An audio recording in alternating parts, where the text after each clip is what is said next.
Okay, hello, everyone. This is Dr. Garrett Smith, the nutrition detective around these YouTube parts. And we are here for another Friday live stream. It is April 1st, 2022. April Fool's Day. Um, I'm not into it. I don't. If anybody's trying to pull April Fool's jokes in the chat, I'm just gonna skip it. Anyway, don't believe anybody today. That's what you can do to be safe. So today is just going to be all questions. So if you're watching now and you're not a subscriber to the channel, subscribe and then you can ask questions. And we've already got questions going. If you didn't know, my website is nutritiondetective.com. That is where you can find, if you want to work with me, individual, small group. I do all of it. And then we have the Do It Yourself Love Your Liver program, which is where all the stuff that I wouldn't have time to talk to people about in consults is there. So let's just jump in. First question, Free Michigan. Good morning. Is a Berkey type filter good enough to filter well water? Does it get out the calcium and other minerals that make the water hard? We got tested and no arsenic in our water. This is a very easy question to answer. Berkey filters actually market and advertise that they do not take the minerals out of the water. They don't. That's what they claim. So they're trying to say that we leave all the wonderful natural minerals in the water. We just take out all the other organic contaminants and other stuff like that. And you can get the fluoride filter and add aluminum to your water and do all sorts of stuff like that. Have I used a Berkey filter? Yes. Do I like the idea of having a Berkey filter around for, I don't know, let's say if the power is ever shut down? For whatever reason, yeah, I think having a non-electric Berkeys are great because they don't run on electricity. They're just gravity fed. So having a Berkey around, or if a Berkey's all you can manage to pull off, that's great. But you got uranium in your water, you got arsenic in your water, you got iron in your water, you got lead in your water, you got these other things. I'm going to say that the Berkey's not taking them out. So pretty straightforward. You got, calcium in your water. No, it doesn't make the water soft. It doesn't take the calcium out. And people will say this, people who have high mineral water, good or for better or worse, Berkey water, you can taste the minerals in it. It doesn't, you run tap water through a reverse osmosis filter and you run that same tap water through a Berkey filter, they will not taste the same because minerals, you know how they like add minerals to water to give it flavor? If the Berkey water tastes different than the RO water, it's the minerals that are left in it.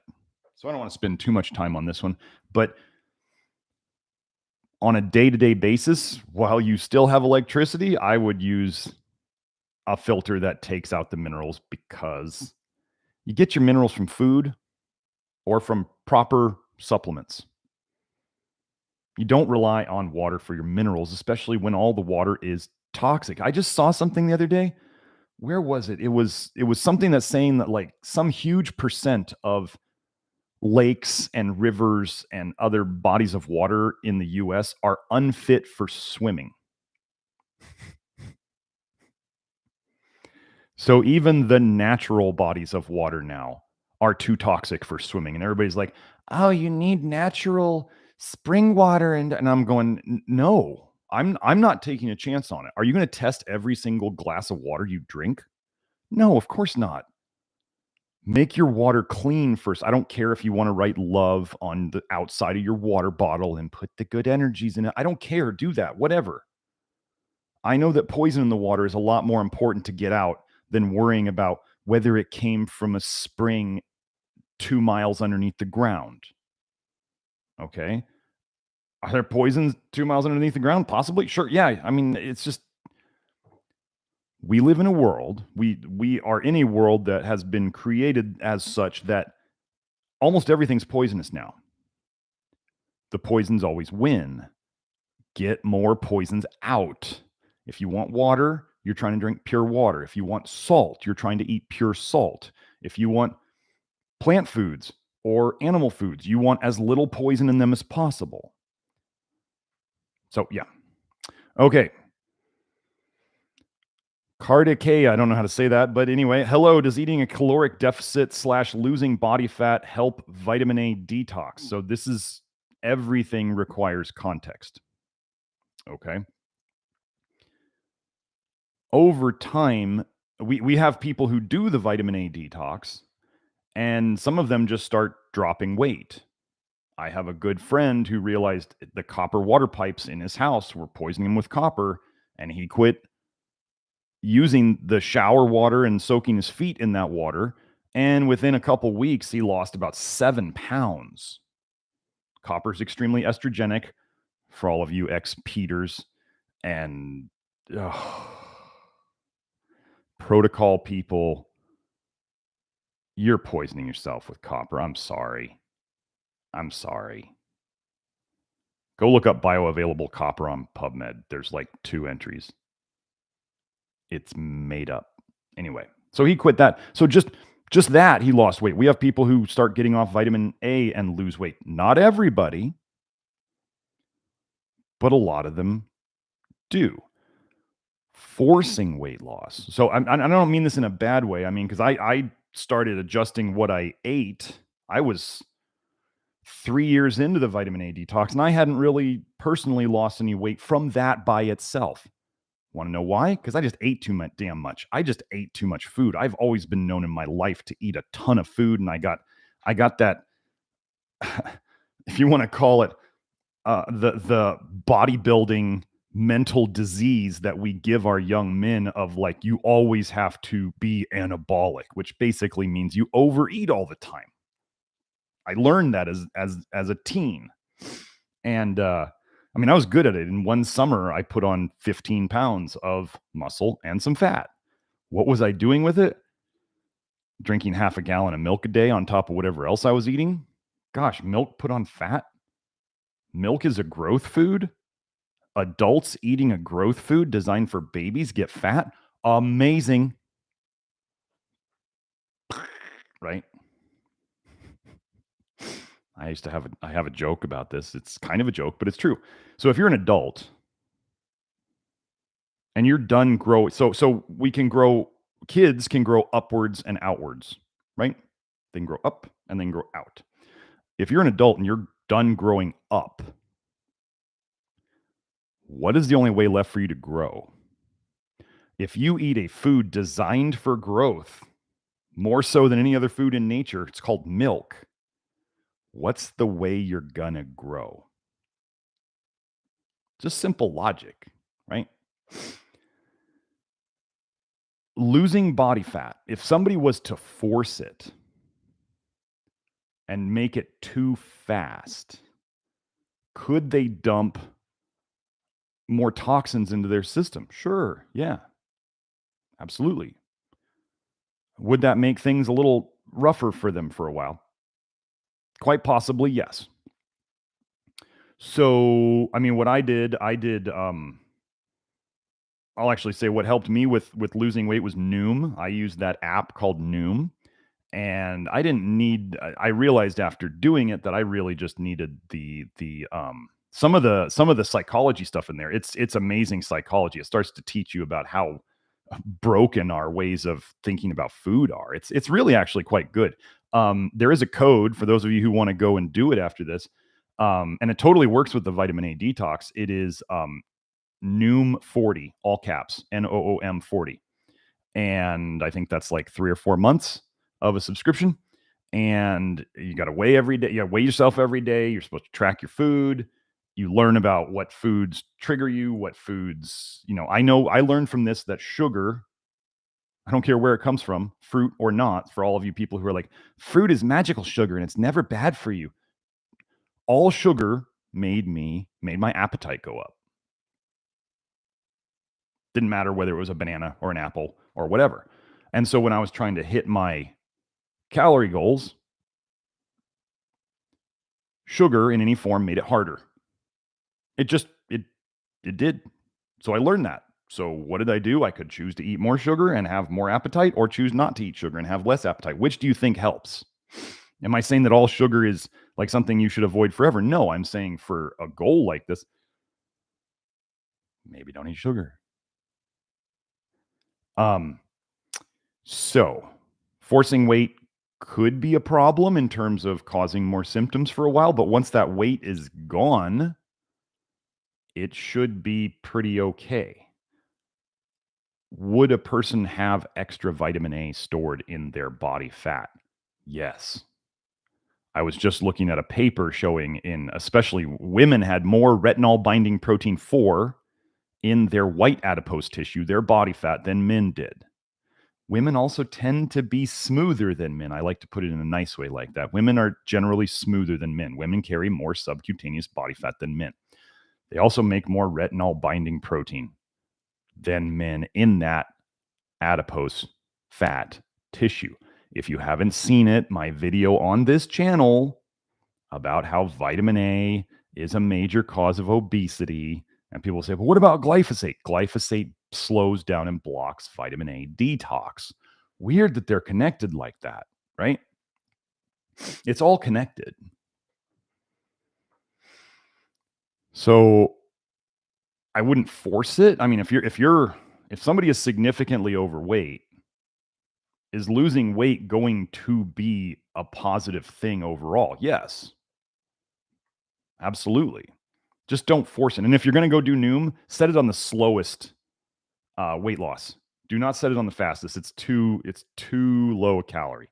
Set it on the slowest rate of weight loss. And just, I'm going to tell you, if you don't even want to do that, if you track your food and you track your calorie intake and you get 10,000 steps a day and you weigh yourself every day, you're pretty much going to get to where you need to be if you're actually paying attention. And then if you start avoiding vitamin A and recover your thyroid function and you get your, your zinc and your selenium and your molybdenum to help get all that copper and vitamin A out of your liver, like keystone minerals, that's going to help. Lactoferrin. I don't know if I've gone over lactoferrin and weight on this channel. I won't do that today, but lactoferrin, again, the two products, we got keystone minerals and lactoferrin. You could go and search them both in the literature, and I'm sure you'd find plenty of stuff. Zinc connected to zinc deficiency, connected to obesity, copper excess connected to obesity. Copper is estrogenic. Estrogen in general builds body fat. Vitamin A increases aromatase activity. Aromatase increases estrogen. Estrogen increases body fat. There's no wondering when you finally get these things uncovered, there's no wondering anymore why everybody has such a problem in this country. And then all you ladies out there who took birth control and just, whether it was during the birth control or after the birth control, you just kind of ballooned out. Well, if you watch my birth control pills video on this, what does birth control pills do? It increases copper and vitamin A in your system. What did I just tell you copper and vitamin A do? They increase estrogenic activity. They increase aromatase activity, which makes more estrogen. Estrogen makes body fat. I had a post on Twitter the other day. Let me go. Well, I should find that. Anyway, you can just go back through my Twitter feed. If you're not following me on Twitter at NutriDetect. If you're not following me on Twitter, you're missing a lot of my stuff. I'm still posting on Facebook, but I've grown so tired of Facebook. Anyway, but I did a post on Twitter about, what did we show? All trans retinoic acid, the active form of vitamin A, destroys testicular cells. It destroys the sperm producing cells. It destroys the testosterone producing cells. And then I posted the two papers from my forum showing that. Let me just, I'll put up my Twitter on here just so you guys can find it. NutriDetect. That can't fit Nutrition Detective, so I had to do NutriDetect. But anyway, two studies in one was in men, one was in women. When they looked at men who had higher vitamin A in their blood They had more body fat. They had fatter bellies. They had less testosterone, more estrogen, worse insulin resistance. And then when they looked at women, in the older women, you ladies, postmenopausal, they saw higher TSH. Oh, but Ray Pete says vitamin A is good for the thyroid. No, it's not. It's terrible for your thyroid. In reality, higher vitamin A was associated with, in women, was associated with more body fat in premenopausal women. So younger ladies, and in the older ladies, they saw worse thyroid function. You don't have to believe me. The research is out there. If you want to believe biohacker jokes out there who just say the same shit that everybody else does just to try to hack and sell their own supplements, it's cool. You can do that. I want you to remember, anybody who's out there going, saying I should go find these guys and convince them and do all this stuff. I don't have to. I only have to wait them out. They're going to break. I don't have to do a single thing. If they don't realize they've broken themselves, they go further into the hole. If they do, and they try to get out on their own, if they don't realize that this problem that they've created is much deeper than just vitamin A, all you keto dieters, all you vegans juicing carrots and all this, I mean, it's a lot deeper than just vitamin A. Vitamin A is a huge part of it. Vitamin A is the problem that all these health nuts are missing. And that's why they don't get out of it completely. Maybe they do some things that make them feel better for a while. And then everything just, when they stop doing it, or at some point the system just breaks because they overloaded the system in one way that they didn't know about and they thought was good. Let's give our children cod liver oil. Let's take vitamin A supplements. Let's eat egg yolks and liver and dairy all day long just because it's raw. Just because it's raw doesn't save you from the vitamin A, folks.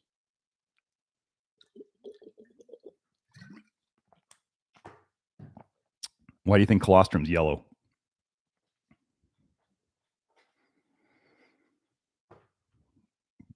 Why would I recommend lactoferrin instead of colostrum? Because colostrum's very high in lactoferrin. Because colostrum's yellow because it's full of vitamin A. How can we make things better? I'm smarter than an animal that eats the liver out of a prey animal first, just because it's the easiest, largest hunk of meat to get to. I'm smarter than the Hadza, the hunter-gatherers who eat the liver first, because they've made a legend about it. Maybe they saw that. I mean, I'm not going to say that hunter-gatherers today still living in like mud and grass huts are smarter than me. Not going to say it. But maybe they saw the animals doing it first and they put some magical qualities on it because the animals did it. And then they do it. Does that mean it's good for them when we can know better? No, it doesn't. Serious. I do not look to people or animals for my reality check. Like, I don't look to them for it. I'm smarter than that.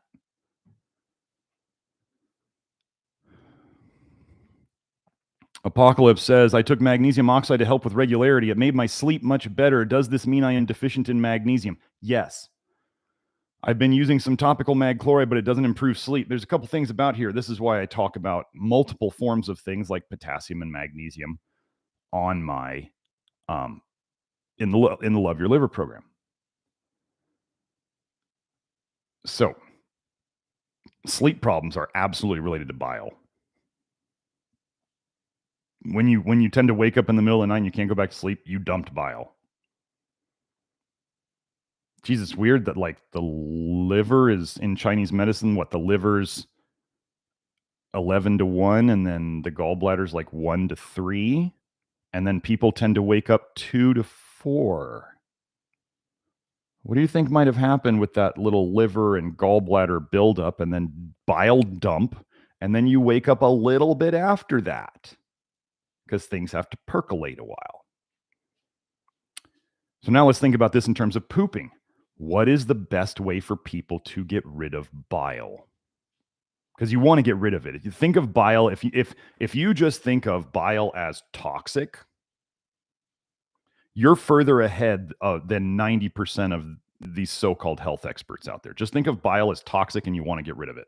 Okay? I'm just going to raise this up a little bit. Okay, there we go. Bile is your liver's poop. Get rid of it. Doesn't mean if you force it too hard and you try to dump it too hard and you still have bile leaking into your blood, which if you have health issues, you absolutely do, you're going to make yourself feel bad and you're going to have a really bad time. If you don't know what you're doing, you're playing with fire a bit. Can fire be used to do good things? Yes. You start playing with fire and you don't know what you're doing with it. You're like a child playing with fire. You could burn yourself really bad. Make yourself feel really bad. So, pooping. So if magnesium oxide helped you with pooping, and I just told you that bile is a big cause of insomnia, do you see how the two could be connected? You get rid of the bile by pooping and you sleep better. So is it the magnesium or is it the pooping? Could be both. Could be either or. The only way we could compare it would be like if you found another way to help yourself poop. Magnesium oxide is generally regarded as a terribly absorbed magnesium. Now, this is a rough percentage that I've given it. 95% of my clients don't respond well in terms of changes on their hair tests. And if you're trying to use blood tests for your magnesium assessment, I'm sorry, they don't work well. You have to be able to compare your magnesium to your calcium directly, which is what a hair test does. It is the relative magnesium to calcium that is going to give you the most insight. It's not your absolute magnesium level. It's not just saying my red blood cell magnesium is this much. This means it's okay. It doesn't mean that.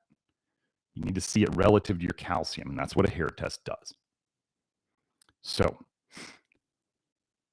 topical mag maybe work. I mean, I'm not going to say for anybody that topical mag doesn't get in. It gets in. It may not help your sleep because topical mag, the big difference between topical mag and oral mag is if you're taking magnesium oxide enough to help you, and I'm going to say this in the most just straightforward way. If you're taking it in a way to help you force yourself to poop better, I mean, we're just being blunt here. If you were pooping all right, you wouldn't need the magnesium oxide. So you're using it in a way as a natural laxative, right? What do you think people are doing out there with that liver and gallbladder cleanse where they drink olive oil and Epsom salts to make themselves shit their brains out? I mean, it's a laxative. Too much fat is a laxative. Too much magnesium is a laxative. You can eat so much salt that you can give yourself the shits. People tried to do it with potassium. I don't know if I think I've said this story before, but the most early days of the paleo dumbassery on the internet was them going, well, paleo cavemen didn't have salt and they ate, some researcher said they ate so many grams of potassium a day. So what we're going to do, being all paleo-ish, is we're not going to eat any salt. And we're going to take mega doses of potassium supplements. This sounds brilliant. We're going to fix all of the modern health problems. This was one of the early things, was potassium to sodium, right? Especially when they first started demonizing sodium, which even the FDA and the CDC have walked back now. They've said, oh, low sodium diets are actually worse than getting a bit more sodium. Oops, sorry. We killed a bunch of people with bad nutrition advice. Oopsie. It's almost like they plan to do these things. So, magnesium oxide would help you poop. Not said to not be very well absorbed compared to other magnesiums. Magnesium that's not well absorbed helps you poop because it sits in your guts and it pulls water to it, and then you have an osmotic diarrhea, is what it's called. Magnesium chloride is helping your internal magnesium levels, but you're absorbing it through the skin, so it doesn't have the exact same gut effect of helping you poop directly. Could you be one of the 5% of people that I see where oral magnesium seems to work better in you, or it works just fine? Could be. We're talking a 1 in 20 chance that you're one of the lucky ones, if you want to call it lucky.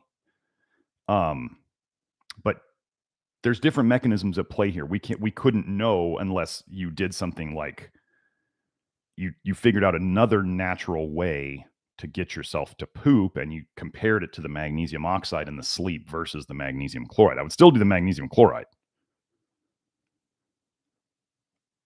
The mag oxide, what we're trying to do in the Love Your Liver program as we get things better, I would also make sure you're doing enough potassium, because potassium can help people poop amazingly well. Because why? It helps your thyroid. Your thyroid needs sufficient potassium to run. What depletes potassium? Let's go over the short list.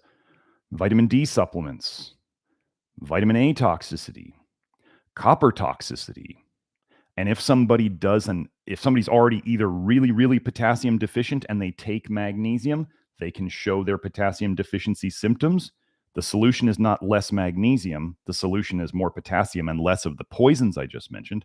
Or if somebody does an obscene amount of magnesium and they're not getting enough potassium, then that will show a relative potassium deficiency, which can show up with symptoms. The solution, again, is not necessarily to do less magnesium. It's to get more potassium and get those poisons out. Sentient Now says, I've heard you say people don't do well on coconut products. Does that include coconut oil soaps and body products too? I'm going to make this one quick. No, coconut stuff for body products doesn't seem to be much of a problem. I would still use stuff like soap that had coconut oil in it. I'm talking about eating it. I'm talking about this like brand new obsession. What was it, 5 years ago, maybe 10 years ago now, where everybody started doing coconut everything. Just like back in the 80s and 90s, where it was like soy everything. Weird that these things would happen just like all of a sudden. Oh, all the health benefits of coconut oil. Funny that the Weston Price people were some of the big pushers of coconut stuff earlier, the coconut oil and the thyroid book or whatever they did. You know that the main form of vitamin A stored in your liver in humans, there's two of them. There's retinyl palmitate and retinyl stearate. What is coconut oil really high in? Palmitic acid, which when you bind it to vitamin A makes retinyl palmitate. So anybody who thinks that synthetic retinyl palmitate is the bad thing, and then they're like, they don't even realize, they actually think that retinyl palmitate is only synthetic.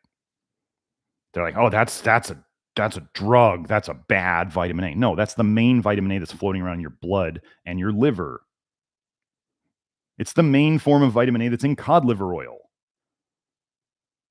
Retinyl stearate comes with stearic acid, which generally is going to be something that comes from animal products more.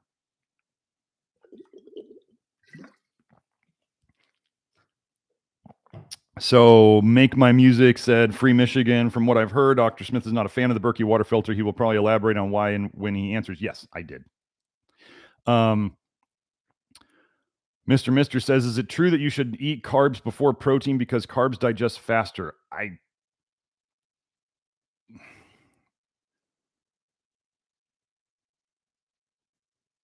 Some of this stuff gets into the weeds.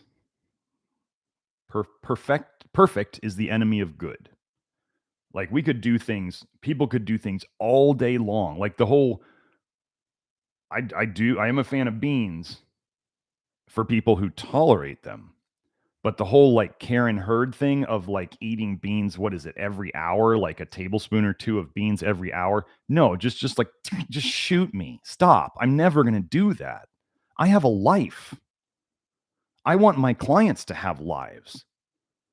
I am not going to sit here and do a sip of this every hour and do a little bit of lactoferrin every hour and do a couple tablespoons. No, that's a cage. That is not living.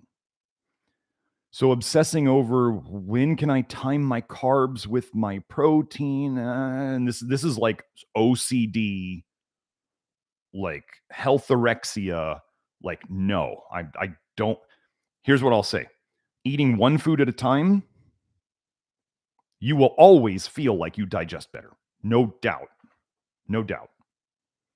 Did I just say to eat everything only one thing at a time? No. Will you feel better if you only eat meat at a meal? Try it sometime. Try just eating meat. And notice how, like, not a bunch of meat with salt. It's delicious, right? They say good steaks, you only need salt. My kids, my kids for a very long time, my daughter still does this. They don't like if they have a hamburger, they just salt it. There's nothing wrong with it. Salt is when you get less toxic. So remember, poisons beget poisons. The more poisoned you are, the more poisons you want. The less toxic you become, the less toxins you want. So all of a sudden your seasoning starts, people are like, I want to do herbs and spices. And oh my gosh, Dr. Smith says I can't have all these things because vanilla is vinylaldehyde and curcumin is what is it? Cuminaldehyde. Like it's all aldehydes. That's what you're putting in your food to make it smell good. Smells indicate poisons, folks.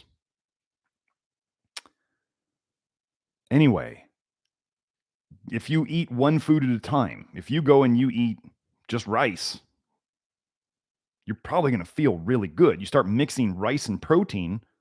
Protein requires the stomach acid in your stomach to digest it.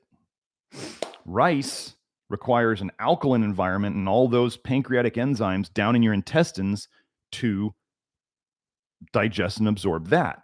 So if you throw down a bunch of protein, like meat protein that requires a really high acid level in your stomach, and then the carbs with it, the carbs are going to be basically sitting at, 103 degrees, 105 degrees in your stomach with acids, and it's going to start, fermenting and doing all this stuff, because what do starches break down into sugars? Sugars ferment. So the longer that stuff sits in your stomach, and your body will keep the meat in your stomach as long as it needs to digest it. So you throw down a bunch of water with it, you dilute it. That doesn't help. You throw in a bunch of carbs that are going to ferment. You're going to feel all bloated. And then finally, your stomach says, okay, we've done our work with the meat. We've done the best job we can. Maybe you've been sitting there just like, oh, I feel awful. I feel so bloated. Wish I didn't eat that. I ate something yesterday. I did not feel good after it. And I got mad after it. I was like, damn it. I shouldn't be eating this. Righteous anger in men is how a lot of things in this world get done. And I was pissed at I was pissed at myself, but I don't take out anger on myself. I just went, damn it, I'm not eating that shit anymore. Am I perfect in my diet? No. I don't try to make some Instagram story of my life where I'm perfect. I'm not.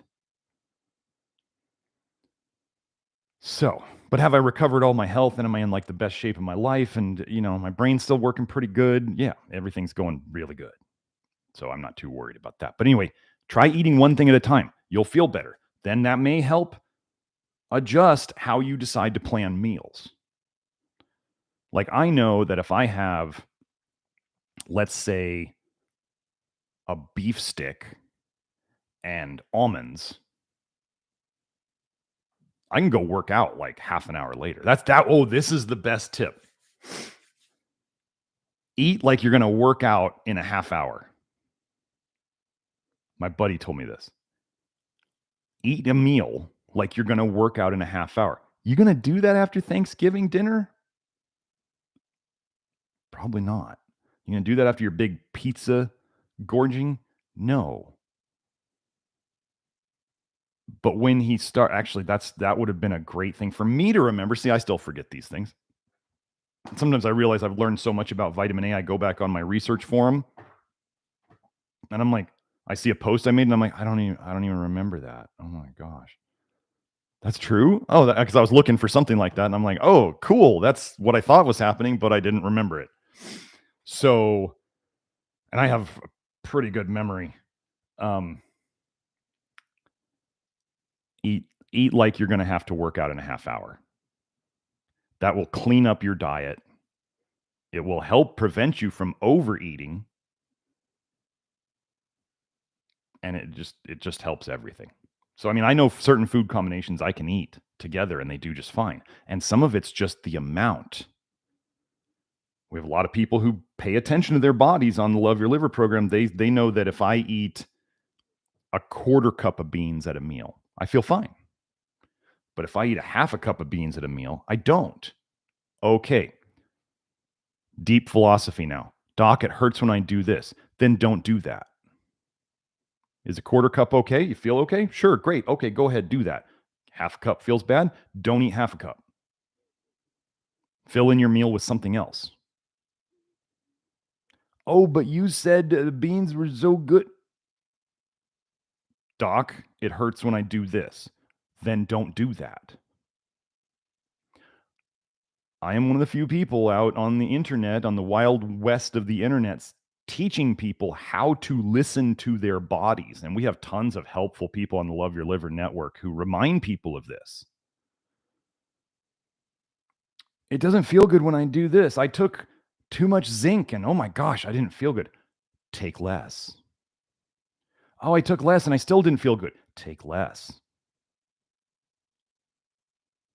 Feedback. Your body gives you feedback. And any person out there who's like, where you're going, I really feel, even with the lactoferrin, I have detailed instructions. If you are going to go buy the lactoferrin from me, there's a link on the bottle to a website where I have very, very specific instructions of how to start it, where I'm telling people start low and slow.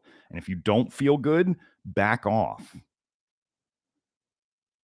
Imagine supplement people saying, you could start this too fast. You should back off. I don't know why it's so rare out there. I'm disappointed in just about everybody out there because they don't say this. They'll say, "Oh, you feel bad when you take our supplement? Oh, just keep taking it. You'll push through it. You'll detox whatever it's pushing out of you. And then all of a sudden you'll feel better." And then I get people 2 years after that. There's the biggest name healthcare practitioner on the internet, the guy with all the articles out there, working directly with a person who became my client for 2 years. For 2 years, this woman got worse and worse and worse and worse. And at any time did they say, maybe you're not doing the right thing? No, it's detox, it's retracing, you're going to be okay. Just keep pushing. She almost lost her marriage over it because it was driving her bonkers. I've had clients where I'm like, I'm out of tools. I don't know what to do. I had a guy stick with me for he was probably with me for 7 years before. I was sitting there trying to help his GERD, and I was like, dude, I got nothing left. This was before the vitamin A detox. I was like, I'm out of tools. I'm not going to drag you on. I'm not going to keep oh, just keep doing it. Just keep buying supplements from me and keep doing consults. I told the guy, I'm like, I'm out, man. He said, I'm going to stick with you because you're the only guy who's listened to me. You're the only guy who doesn't treat me like I'm crazy. And I said, okay, when I get new stuff, we'll try it out. Guess what happened when I figured out the vitamin A detox stuff?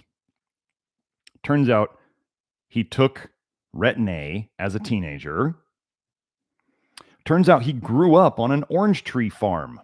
And he would go out into the orange tree fields and just eat oranges all day long, some days. Tell me you got vitamin A toxicity without telling me you got vitamin A toxicity.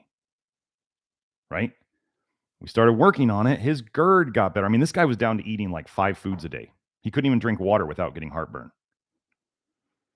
Then we got him back, and he's now going out social. He was kind of a hermit. He was going out social dancing now, and he was gaining good weight because he was really underweight. And all he did was he stuck with me, even though I told him I'm out of bullets, man. I got nothing else to do. And then I got a new thing.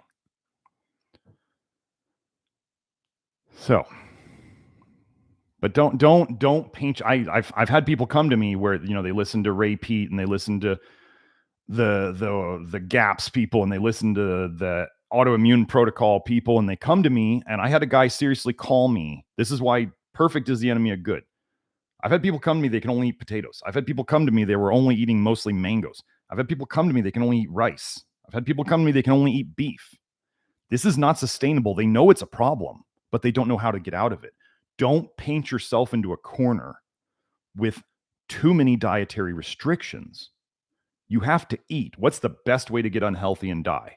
What's the guaranteed way to get unhealthy and die? Stop eating. Just stop. Don't eat, because there's nothing you can eat that's safe. A guy went to a grocery store. He called me. I normally don't give my phone out to people, but he had my phone number, and he calls me and he's like, "Doc, I'm in the grocery store, and I realized I can't eat anything." And I was like, "I didn't tell you that. I told you what I think you should eat, and you just layered on all the other bullshit from the people on the internet, and you painted yourself into a corner. I didn't." He started to come around after that. If you give yourself nothing to eat because you believe, here's the problem, folks. Just because people put something on the internet, people will believe them. Because most people, and I don't mean this in a bad way, but most people don't have the guts to post on the internet. But then there's a lot of people who are total sacks of crap who post whatever they think on the internet. And then somebody who doesn't know better goes and believes that they're an expert because it's on the internet, because it's in print. They can read it on Reddit or on Facebook. Goodness gracious. Just because it's on the internet. The first thing you should think of when you see something on the internet is it's bullshit. This is why I always post research with my stuff. First thing you should assume when it's on the internet is it's bullshit. Then I tell people my naturopathic medical degree, I paid $100,000+ to basically install a high-class bullshit filter in my brain. And do I call bullshit on naturopathic stuff too? Yeah. Do I call bullshit on conventional stuff? That's not hard. That's easy. It's when people are like, this herb does this. And I go, why? What is it doing? Why was your body not doing that before? And why does this magical plant compound make it do it? Could it be a poison that's making your body do something? Like, I don't know, coffee and caffeine? My body's tired. I'm going to put this caffeine to it and make it more energetic. Do you realize that coffee is just an herbal tea, basically? That you're taking a drug through? But it's plant-based. Okay, cool. That doesn't mean it's not toxic. Where do you think 90% of the pharmaceuticals are derived from? They found a plant compound that did something, and they tweaked it so they could put a patent on it. So if you took something that's designed on something else and you turned it into something that makes the body do something better, because drugs are stronger than herbs. They're stronger. That doesn't mean they're better. It means they're stronger. You made a new poison based off this other thing. So why do people not go, well, maybe that's a poison too? It's just less poisonous. If it's not an essential nutrient, you're making your body do something that it either didn't want to do or it couldn't do on its own. Testosterone boosters, guys. Why is your junk not making testosterone? How can something boost your testosterone? One of the ways it could do it is it goes and it destroys your testicle cells, because those cells store the testosterone, and you send in something that pops those cells open. You spill out testosterone into your blood. You feel a little better. And then what do all those testosterone boosting herbs say? You need to cycle off of them. Why would they say that? because your balls have to heal themselves now. It didn't boost anything. It robbed Peter to pay Paul. That's all it did. So, Hope says, my son said he does not like the taste of bottled water because he is used to reverse osmosis water. Reverse osmosis water and distilled water is delicious. It is absolutely delicious. It tastes like water. That's what water is supposed to taste like, right? I love distilled water. I'm not talking about, I had a water distiller, like one I had in my house. I do the stuff you buy in the store, the steam distilled stuff for 99 cents a gallon. I don't suggest buying, plastic bottled water if you can avoid it. But if all I could get was water at the supermarket, what would I be buying? I'd be buying that water because it's all plastic, right? But reverse osmosis tastes good. And if you want water to taste like something other than distilled water or reverse osmosis, you are asking for the minerals in it, which may mean you have a mineral deficiency. Imagine that.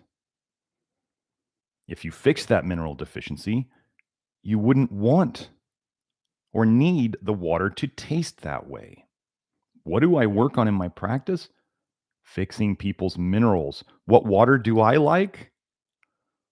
Reverse osmosis or distilled, because I'm not trying to medicate myself with water.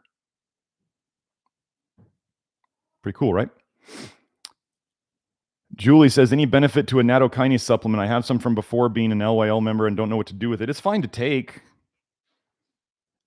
I have somebody who has a history of angina and they have stents, and we are using some nattokinase with them because they're already on a blood thinner.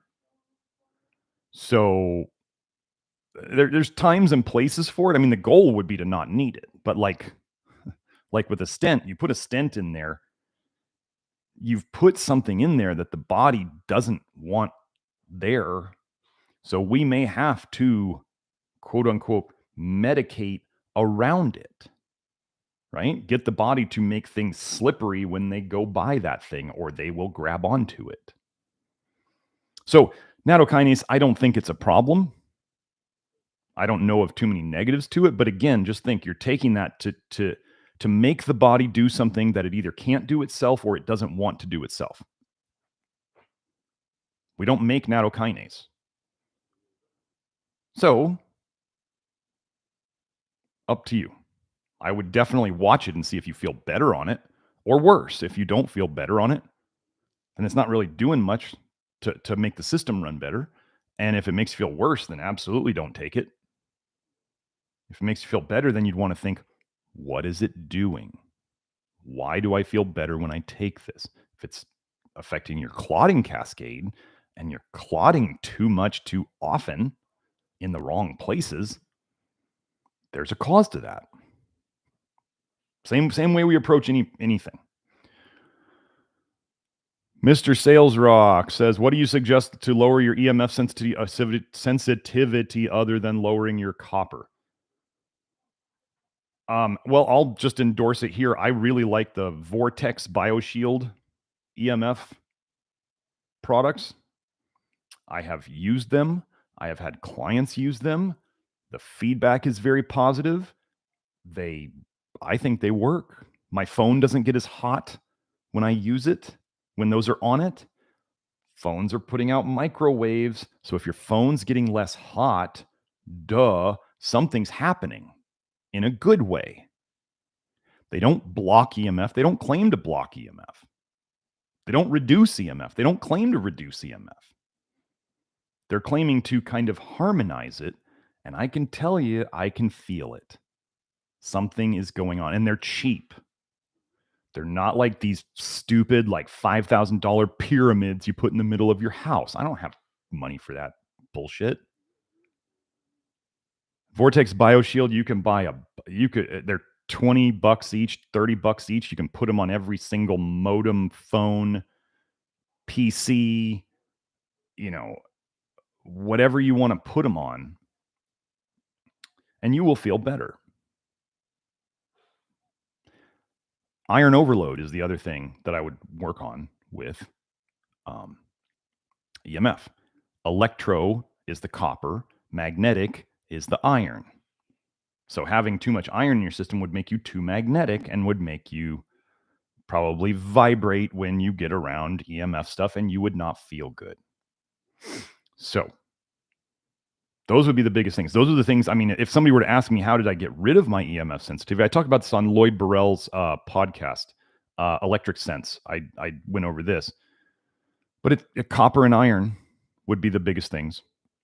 I used to, if I sat by my modem and I had the Wi-Fi on, because I always turn the Wi-Fi off whenever I didn't need it. We still do that. You should turn your Wi-Fi off in your house every night. If you need it on during the day, I mean, you got to deal with it. That's your choice. But at least at night, turn it off. You can unplug the modem if you're not tech savvy. You can look up online, how do I turn off the Wi-Fi on my modem? Go to YouTube University or whatever and figure it out. It's not hard, but the easy way is just unplug it. The 3 things you can do for EMF, well, that are not fixing your copper or fixing your iron, because that's what I do all day long every day, is fix people's copper and fix people's iron. Distance. So the further away the EMF source is from you, the less it is. Shielding. Most people are not going to do shielding because the idea is like, okay, you can buy this case for your phone that blocks the EMF coming off of it. Your phone won't, if it's truly blocking all the EMF, your phone doesn't work anymore. Now you just have a brick in your pocket. So shielding, good and bad. It'd be like, right, if somebody had mold in their house and they're like, well, it's the water leak that's causing the mold, so let's turn off all the water to our house. Well, now you have a waterless house. You may have heavily impacted the mold problem in a good way, but now you've caused another problem, because in addition to, if you don't eat enough food, or if you don't eat, you will eventually die. If you don't get enough water, you'll die even sooner than if you don't get food. So then clean food, clean water would be very important things too, because you got to eat and drink to live. But EMF stuff, there's the LAMS. Is it lamsemf.com, LAMB, like LAMBS? I don't know if that's the right website. Here, I can check it for you guys. Let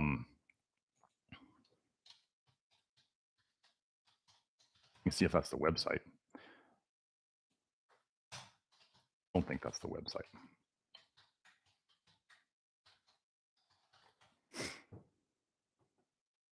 There it is, getlambs.com.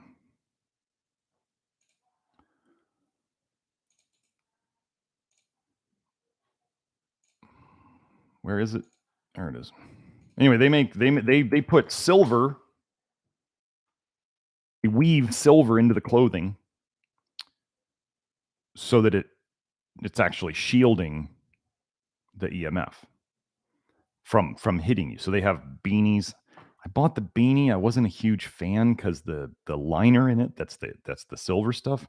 It's just, I got a big head. I got a big noggin. I didn't like the way it fit my head. But that's probably my big old noggin's fault. Their shirts, t-shirts, I really like their t-shirts. Not cheap, but they fit really well, and it looks good. And then they make some boxer briefs. I don't know what they make for ladies. I haven't looked into it, ladies. You can go look if you want. But they make some boxer briefs. I hate boxer briefs, and the ones I got from them are too small. They didn't fit. So I'm a little ticked about that purchase. But anyway, I like the t-shirt, but that's one way. So moving on. Okay, so I talked about the iron.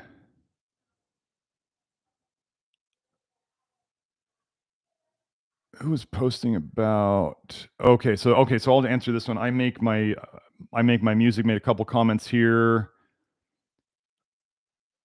Wait, did I went too far. Whoa, I skipped way ahead. Sorry. I got down into the discussions here. Hold on. Sometimes I don't know why YouTube does this. Like you do a little scroll in the chat and it like jumps to the end. So there it was.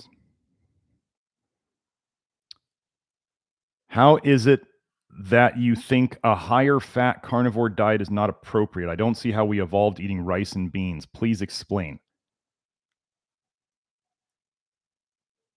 We don't. I've been over this before. Game meat, not modern fat ass cows. Let me give you a little story. I remember driving around down in Mexico as a child because we used to take vacations down in Mexico as a child. And while you're driving along the road, you would see cows on the side of the road out in the desert brush. You could see all their ribs. Where's the fat on that cow? It's not there. You see these like keto carnivore people eating like ribeyes that are laced with fat. Intramuscular fat is a sign of sick ass cows. Do we actually think that if we think that fat humans are unhealthy, why would we not think that fat cows are unhealthy? So if we eat fat ass unhealthy cows, we're going to get healthy from doing that?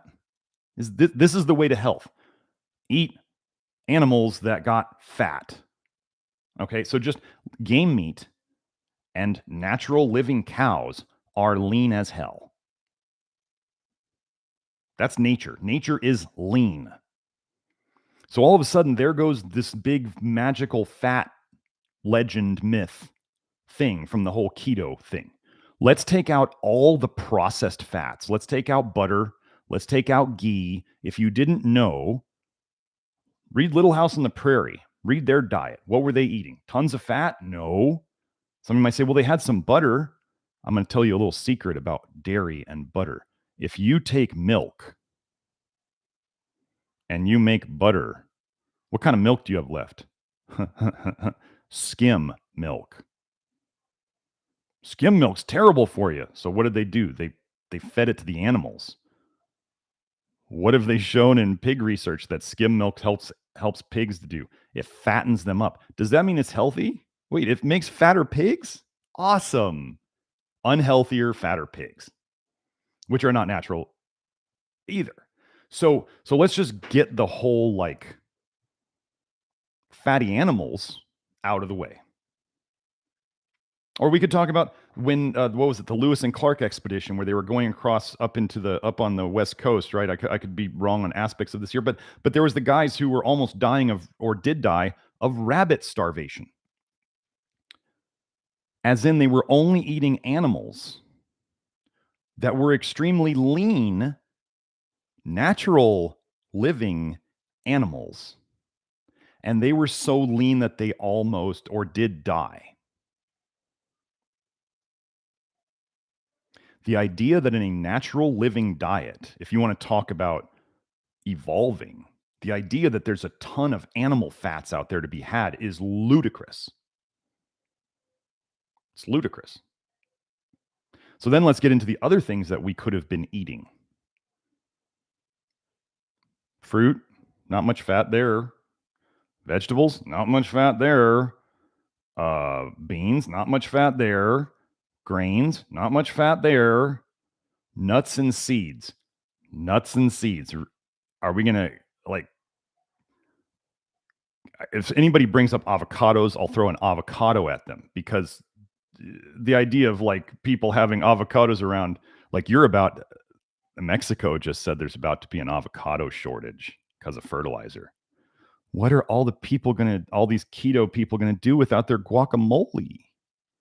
Shouldn't they be able to go out and just pick avocados off trees everywhere? I'm sorry, I'm being a little, I am smarter than a caveman. I can figure out where they went wrong. I can figure out things that are better. If you would like to go, I have the post, I've been over it before, the biblical diet. If you would like to go look at the biblical diet, it's definitely not keto, and it's actually quite low in vitamin A. So,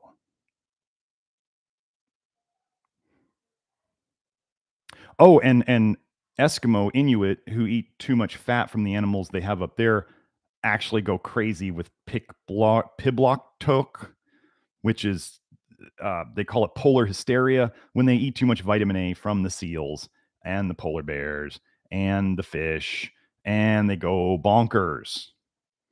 But they're the example that everybody likes to use about high fat diets. Never heard longevity studies from the Inuit. Wonder why that is. I'm still waiting. Can somebody show me a keto person who's 100 years old who's been doing keto for 50 years? Show me. It's like all these people who are like, deadlifts rule, deadlift the rest of your life. And I go, okay, show me somebody who's been deadlifting heavy since they were 20 when they're 70. If they're still alive, they move like a concrete block. They're not healthy movement. It's not. It's not. So we would assume there's no dairy because it's, even in the little house in the prairie, they had like one cow for the family. The cow would only produce milk when there was a calf for a season or whatever, however long it was, and then the milk dried up. And then any of that dairy that they had is gone. And where do they want to give the milk first? To the calf. So the idea, and then eggs everywhere. I mean, you're talking. There's not eggs everywhere in nature. So all of a sudden we start going, eggs are not really happening. Dairy's not really happening. Fatty animals is not really happening. What is the basis of keto again? And then the vegan keto is like the most insane thing I've ever heard of in terms of like diets designed for humans. Insane. What do we know that happens to women who eat high fat diets in the research? They tend to lose their gallbladders. What does fat do for vitamin A and other poisons? Your body binds fat to it and shoves it into the liver in the subcutaneous fat. That's how we store poisons. Can high fat diets show benefit in the beginning, which is great for marketing because it's actually all that fat is grabbing the poisons out of the blood, which is where they cause their symptoms, shoving them into the subcutaneous fat and the liver. They're going to cause problems later, but they feel better right away. And they start losing fat. Wait, didn't I just say that the higher amount of vitamin A that was in the blood was associated with a higher body fat in studies in men and women? So what is one way we could get vitamin A out of the blood very quickly? Go keto.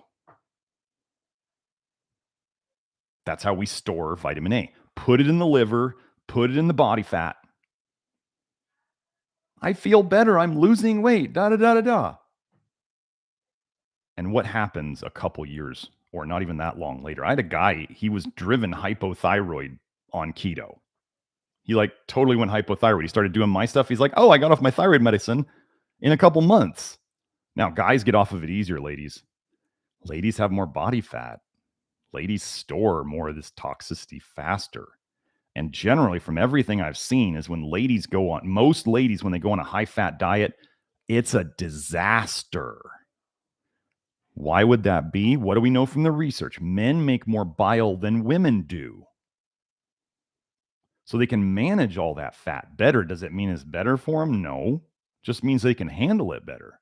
It's like, can you drive a sports car and a 4x4 on a dirt road? Sure. Which one's it going to ruin first? The sports car. Doesn't mean you can't drive it there. It's just going to break it down faster. So, if anyone wants to talk about the natural diets that humans are designed for, the very first thing that must be thrown away is high-fat diets. Humans are opportunistic omnivores. We can eat practically anything that comes across our path. Does that mean all of it's good for us? No.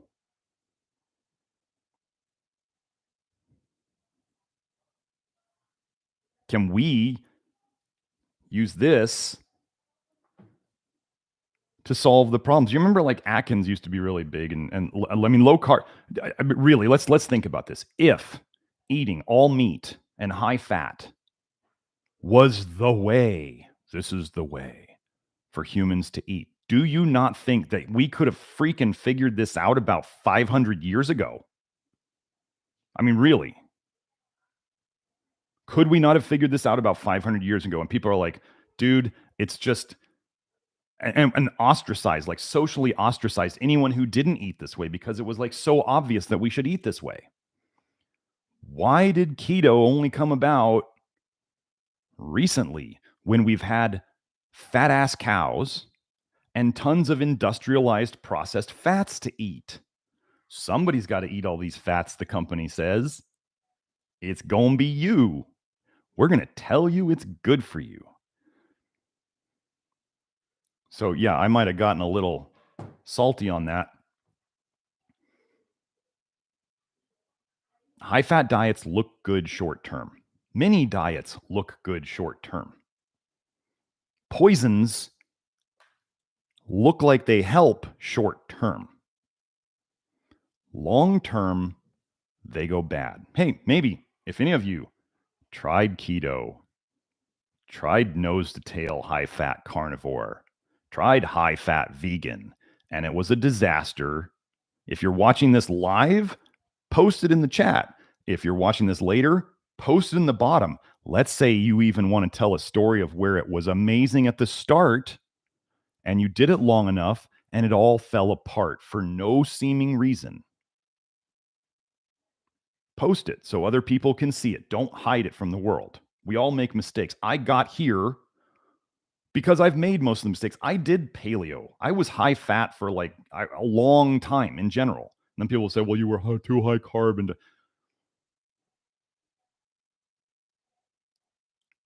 if it's too much of a poison, like people, somebody asked a question on one of my YouTube videos the other day. What about vitamin D3 with K2? What do you think about that? You poison yourself with D3 and you took some K2 also. What do you think about getting mercury fillings and also taking zinc and selenium? You're poisoning yourself with mercury and you're taking some zinc and selenium. Okay. The poison always wins.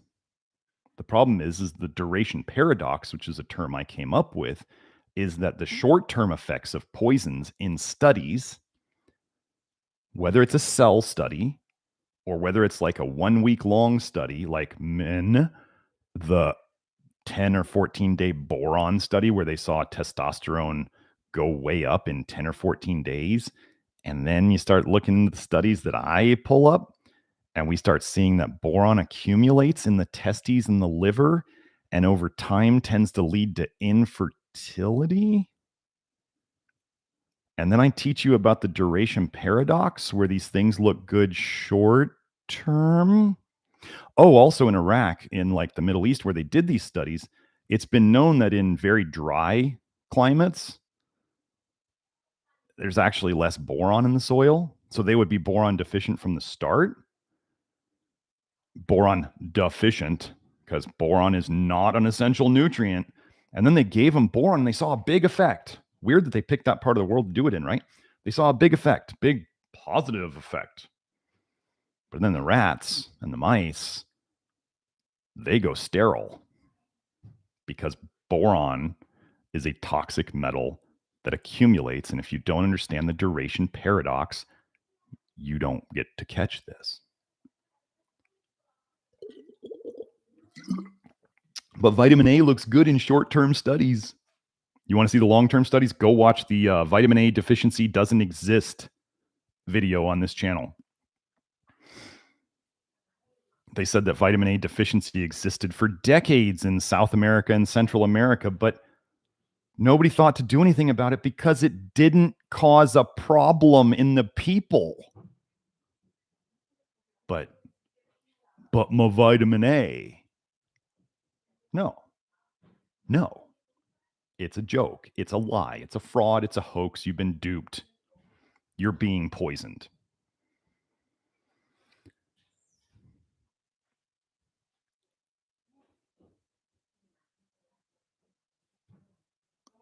Kartikeya follow-up question. So if vitamin A is stored in fat, will eating a very low-fat diet prevent its storage even if you're getting some carotenoids? It would minimize it, yes. There's still fat in plant foods. Do you actually know that they tried with mice? They gave them a completely fat-free diet, like completely fat-free, and they got what they thought was, essential fatty acid deficiency, and all they had to do to fix the so-called essential fatty acid deficiency was give them some plant foods that hadn't been processed, and all of these fatty acid deficiency signs went away. That's all they had to do was give them some roughage that wasn't processed. Humans need an absolute we do need some fat, but as these mice and rat studies are pretty much showing, you only need the stuff you can get from plants. And if you're eating animal products that have fat in them, you're going to get enough. Nobody ever said beef was low fat. Even if you drain it and strain it, there's still plenty of fat in there. There's no shortage of fat in beef. No matter what kind you get. You're getting high-fat beef, you're getting sick fat cows. If you are what you eat, that's going to sound bad, right?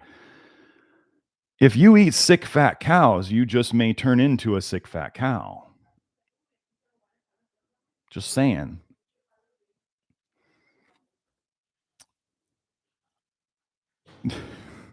David says, I really like your sense of humor. Since laughing is great for mood, I wonder if you can give an example of comedy you like.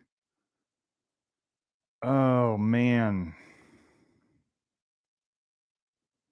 I wish all the comedians just weren't slowly degrading into the get woke thing.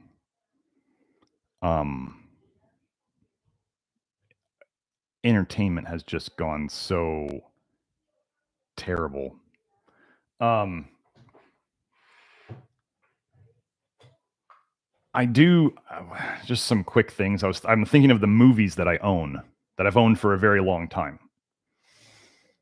Team America is classic. I do think Ryan Reynolds is funny, even though he's very knee deep in the whole Hollywood thing now. But Ryan Reynolds, like Van Wilder, used to be a favorite movie of mine. I like Deadpool. What else do we have? Grandma's Boy was hilarious. I try to watch comedians. I watch edgy comedians. I watch the ones that should have been canceled. If they were actually going to cancel people that weren't wink, wink in on the whole thing, right? Because they always have to create controlled opposition. They have to have two sides, so you think you have a choice. So they will give you a second side, even if it's not with what they want. Eventually, they will give you a second side. Republicans, Democrats, keto, 80-10-10, plant-based, vegan, like hardcore vegan, carnivore. Do you see? And here I am in the middle going, why don't we eat meat and beans and grains and maybe a little bit of fruit and veg? Why don't we kind of go in the middle? Because isn't the middle probably where we're supposed to be instead of on the extremes? What are they selling you? They play both sides.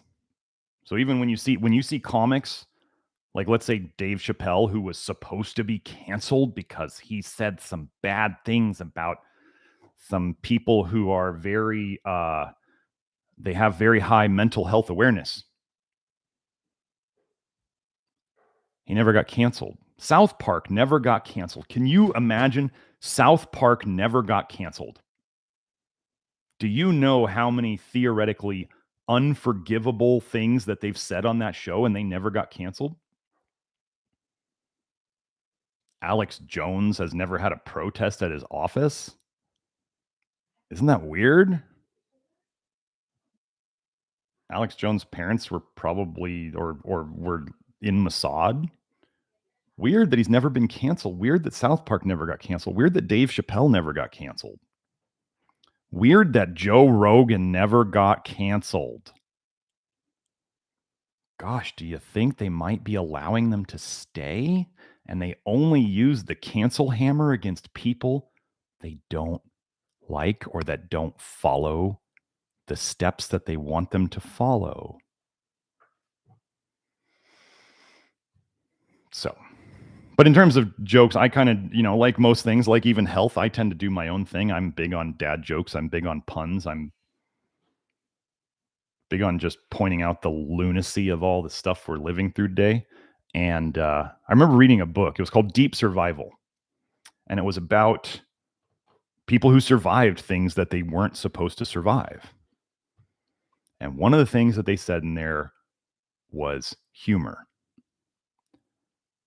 Even the darkest of dark humor. Because if you're in a really terrible situation and you can still laugh, you're probably going to be in better mental shape when you get out of it than the people who are just all serious all the time. I'm teaching my kids, my daughter, she's 13. Most daughters who are 13, right? They're rolling their eyes at their dad, like, oh, dad, shut up, and all this stuff. My daughter is making puns and dad jokes, trying to compete with me. It's awesome. It's amazing. I love my daughter. And my boy is doing it too. So I get to send them puns and dad jokes, like, texting and messaging and all that stuff. It's fun. But I don't know, where do I go today for that? I'm having my boy watch like 80s movies and, 90s movies. Like we're watching the old Batmans and we're watching, what was the movie I had him watch Waterboy with Adam Sandler. And he thought it was amazing because he got to see where the origination of the "you can do it" came from. He thought, he was like, that's where this came from. And he was so excited. It was really cool. So I do like some of the old, like, Billy Madison was funny. I did like some of the Chris Farley movies, although his shtick got a little old after a while because it was just the same joke. Anyway, that kind of stuff. Wish I had more. I wish the world was funnier these days, but you can't joke about too many things. And now apparently it's okay if a guy makes a joke to go up on stage and slap the taste out of his mouth. That's okay now. That's okay. So what do you think is going to happen to comedy now? If it has now been accepted that going and physically assaulting somebody on stage who made a joke, they're trying to kill comedy now. You get it? Words are violence. They're trying to kill comedy. That's the point. If you don't have comedy, then everybody gets morose and depressed. Morose and depressed people are easier to force into what you want them to do. And if I didn't joke about it, go crazy. So anyway, oh yeah, high-fat diets. I didn't even say that. High-fat diets cause cholestasis. High-fat diets. So what is gallbladder problems? Why do women get so many gallbladder problems? Because they eat too much fat, and women can handle fat less than men. High-fat diets in the research, mice and rats, they give them high-fat diets to give them cholestasis, to give them bile in the blood. When you eat lots of fat, what does bile help you do, supposedly? It helps you absorb fat. So if you eat fat and you dump a bunch of bile, and then you dump a bunch of bile, which helps you absorb fat. And where does the bile and the fat go? Where does it get stored? Oh, in your liver. Oh, so how could eating a high-fat diet reduce bile in your blood symptoms? because it just shoves it all back in your liver.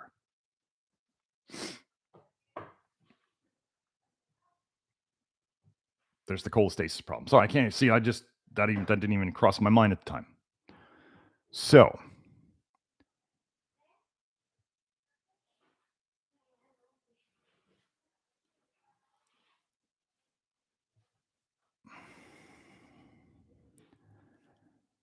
I see this here, Nina. You're saying, what would we have eaten then? There was no rice, beans, or grains. 99% of all plants are toxic. I would like for you to find multiple centenarians, 100-year-olds, and ask them about their diets through the phases of their lives.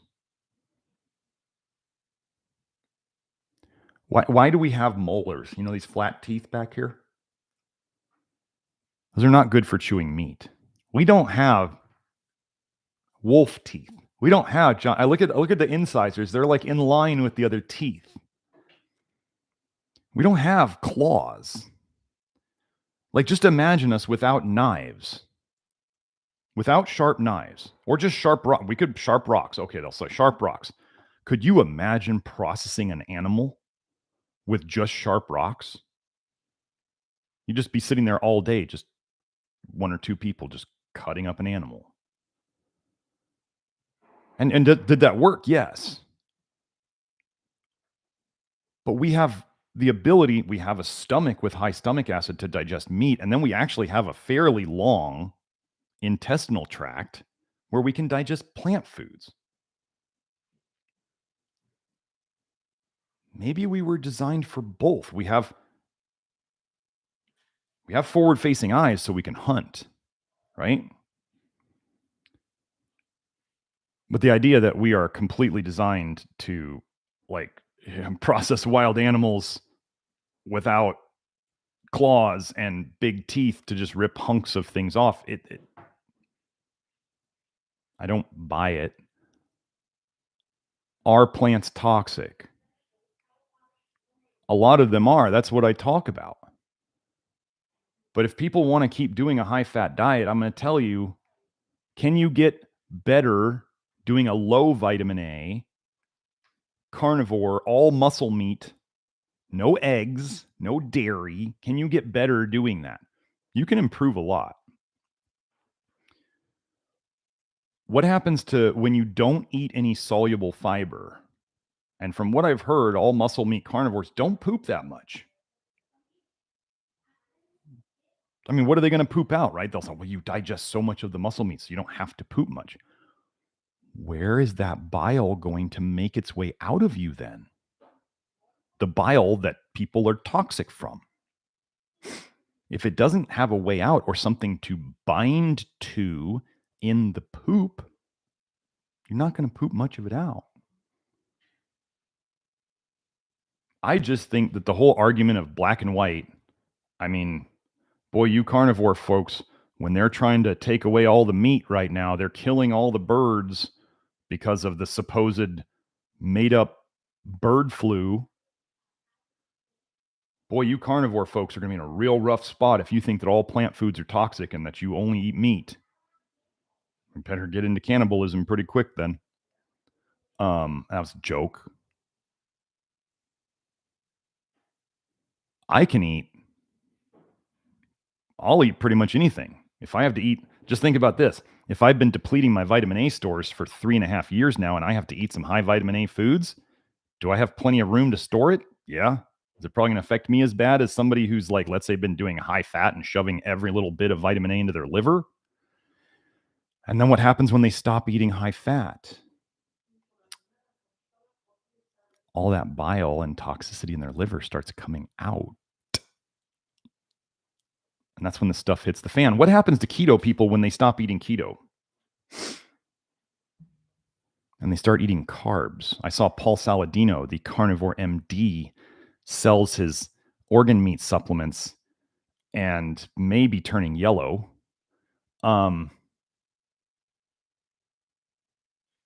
He was, where I lost my train of thought.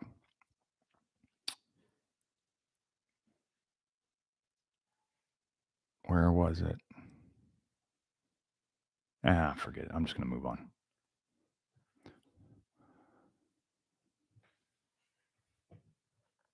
Hope said, I don't want to get into this argument.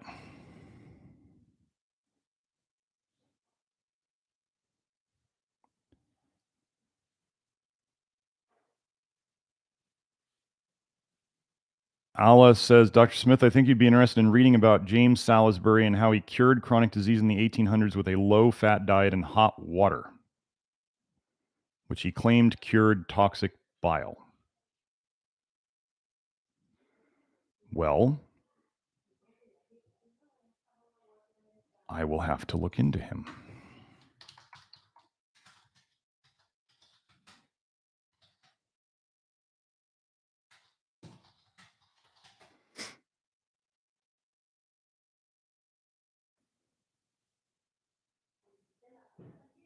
Beef and hot water.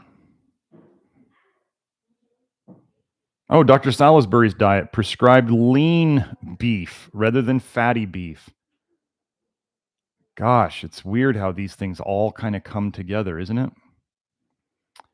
Am I going to eat a beef and hot water diet? No. I'm just not.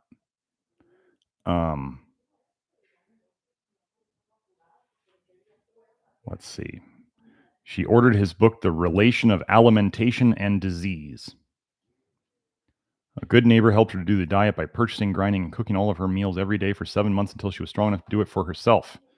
All of the meat was purchased daily from animals slaughtered that morning. Boy, it'd be nice to be able to do that today, wouldn't it? And ground fresh prior to cooking. So there would have been low histamines in there. Took her about a year on Dr. Salisbury's diet to regain her health.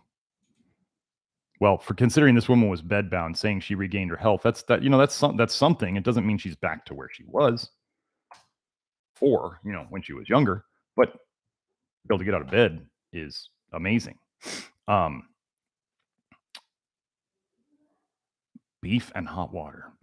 Lean beef. How are these people not dying of fatty acid deficiency?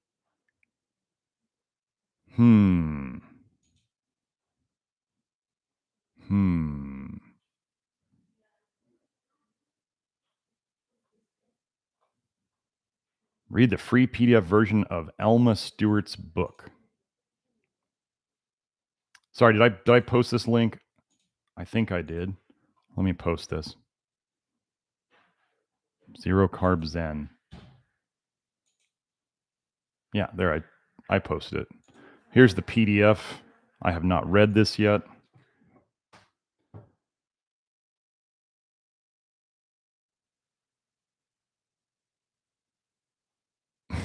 I'm way down at the bottom here. Simon Williamson said, thought the same about Dr. Saladino, that he's looking yellow. Often with Sean Baker. Often watch Sean Baker, but often think his complexion is dreadful. Apparently he eats 18 eggs a day.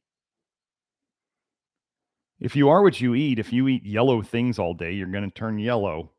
Vitamin A is yellow. It accumulates in your skin and subcutaneous fat. So, Hala Hodgins says, Carnivore MD is on my kill my liver diet. Yeah, he's lucky he gets so much sun, because that can break down some of it in his skin. It's probably saved him from getting much worse, but this is why I'm telling you, I only have to, and I mean this in all humility, I'm right here about vitamin A. Vitamin A is poison. I'm right. Can we get away with eating some of it? Sure. The guys on the internet, Saladino, Sean Baker, Matt Blackburn, who has nothing original. He just takes other people's ideas and presents them. All the Peters, all the major Peters, all the Wapfers, the Weston Price people, all the protocol people. I only have to wait. I'm 46. I have less health problems now than I've ever had in my entire life. I know what I'm doing is right. And yes, I'm happy about it. And I'm not going to go out on a crusade to save these other health nuts who make their living poisoning people, even though they don't realize it. Saladino has revised his liver recommendations recently. He has now said you can get vitamin A toxic from eating liver because you can't deny especially the video that I did where I show all the case studies. I had a guy today on, what was it, on Instagram say, as long as you're not eating like a whole polar bear liver, you're fine. And I was like, this is the dumbest thing I've ever heard anybody say. Guys got sick eating their sled dogs. They were stranded and they had to eat, and their sled dogs died, and they ate the sled dog livers, and then one of the guys who ate the sled dog livers died. Why did the guy, here's the funny thing. Why did they probably feed the guy liver? Well, because it was the easiest organ to get to, and he thought the soft texture of the liver would be the easiest to digest, because imagine you're in a frozen wasteland and you go inside a dog's abdominal cavity, which is going to be warmest, right? That's how they measure, how long people have been dead, right? Core body temperature, because it stays warmer in there longer. So the liver would be less frozen. It'd be easiest to get to. And he said it was soft, so I thought it would be digestible. And what did he do? He poisoned his friend to death. I forget the guy's name. Some of you may remember it. Let me find it.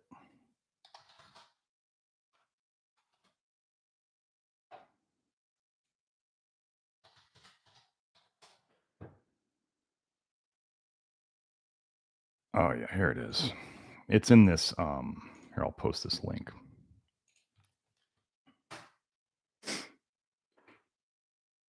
But think. So that woman who did the lean beef and hot water.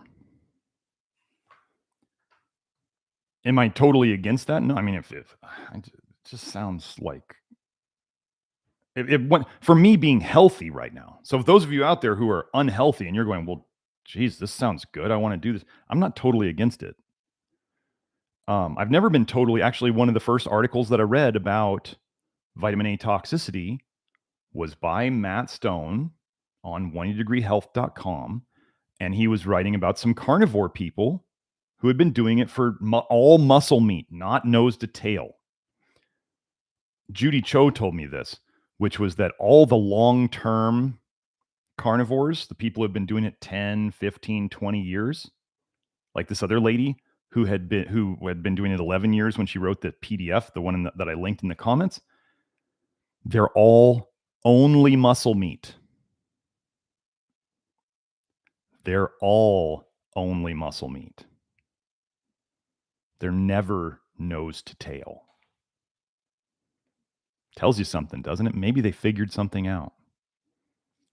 So can humans survive on only meat? Sure, yeah. Yeah. Absolutely. Do I think it's the best way to go for some people? Let me tell you a secret.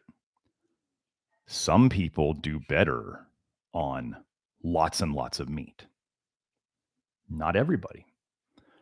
Some people, this is a small minority, actually can do best as vegans.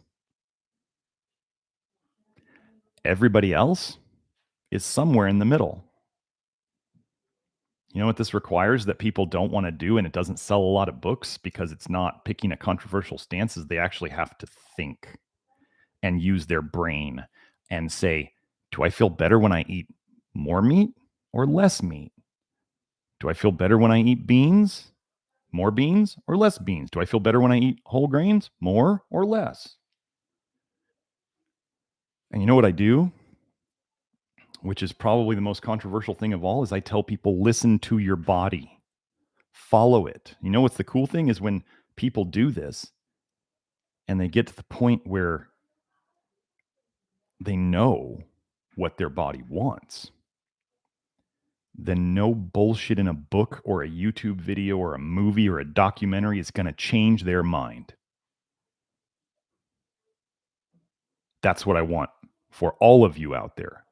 I want to help give you the information and the freedom to figure out what works best for you.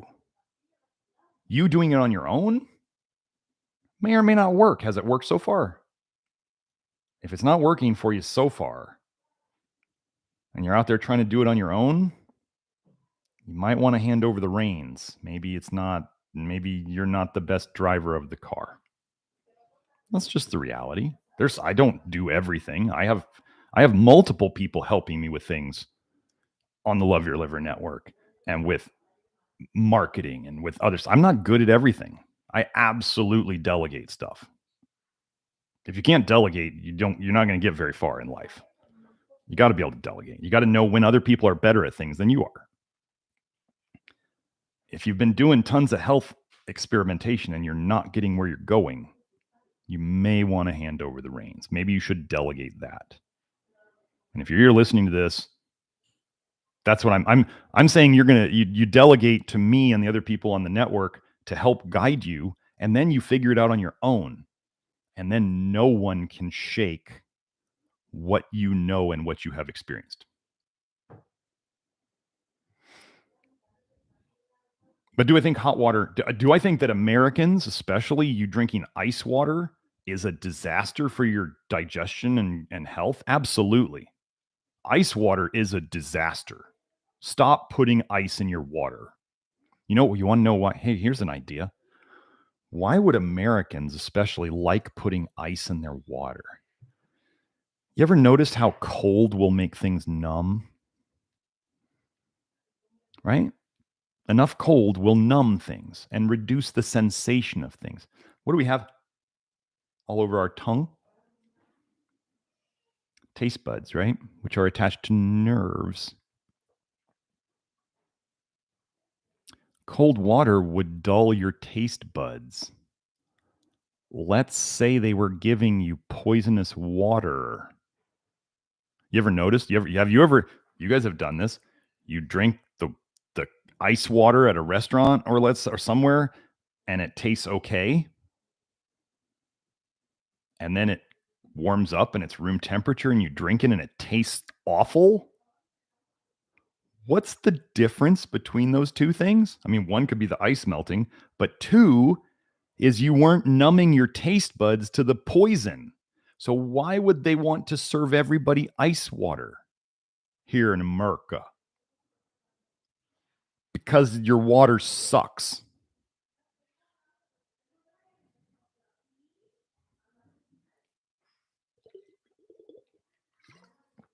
Start drinking all your water without ice and then tell me how it tastes.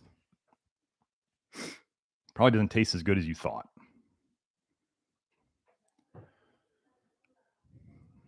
So let's see. Oh, here we go. Allah Hajjan says, high-fat carnivore made me extremely sick. Biggest mistake of my life. Let's go through here. I'm going to see if we can have some people who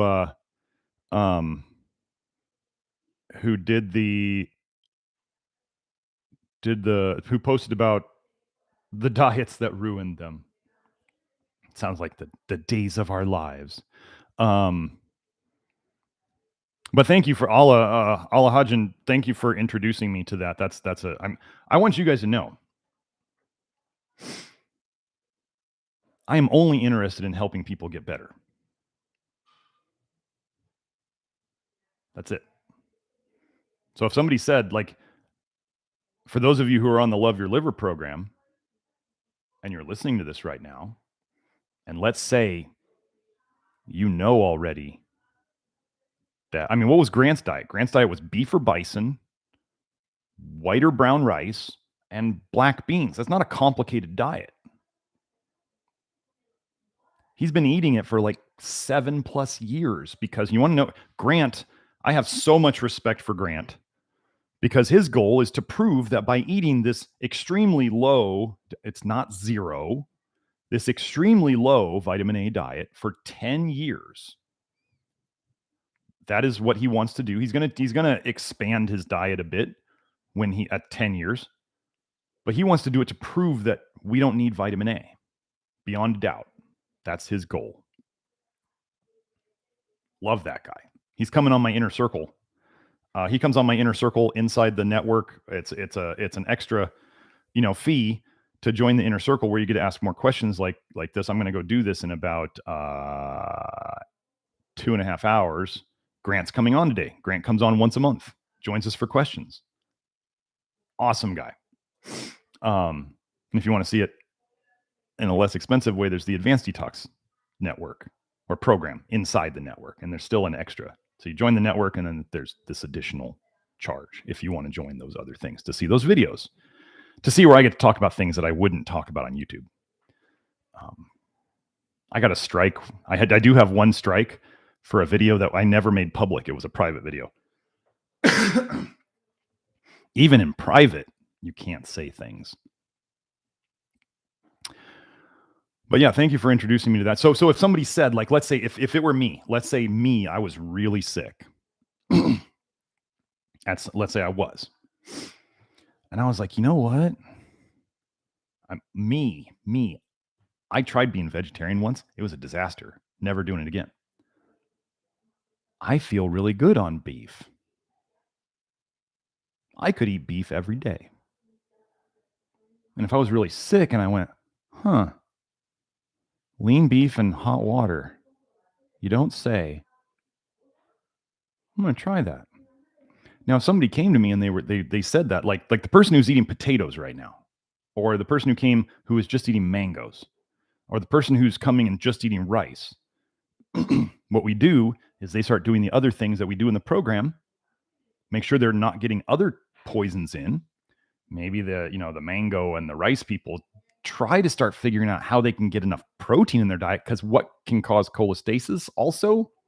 If you want to know the macros, what are the macro? All these people like what is the macro thing? The diet that's all like obsessed with your macro ratio. I forget the term for it. Anyway, how do you make cholestasis in lab animals and in humans? When we're talking about macros, high fat, high fructose of any source, low protein. That is how you ruin your liver. You could do any one, or you could do all three together. So what do? We reduce unnecessary fat from the diet. We reduce fructose a lot from all sources. And we get enough protein. Enough. Keyword, enough. We start fixing cholestasis. It's amazing.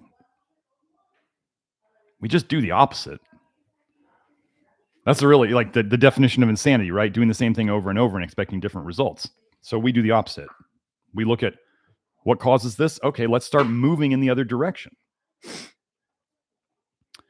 So let me go through here. Okay, Nina, you mentioned Mikhaila Peterson. Have you seen? Go type in. Let's just do this. I don't want to do it. Go type in her med list. Go look for Mikhaila Peterson's medication list. I would not ever bring her up again as any kind of health icon. It's bad. It's really bad. Just because people can do something doesn't mean it's great for them. Now, as you've been hearing me say, some people do really well on a lot of meat. What if somebody who ate only meat figured out a source of soluble fiber that they could add? So they doubled, tripled, 10 times the amount of bile they pooped out. Would that help them? Probably. Are they violating some philosophical rule that they can't eat any plant foods? I mean, I guess if they do, that if they want to feel that way, they can.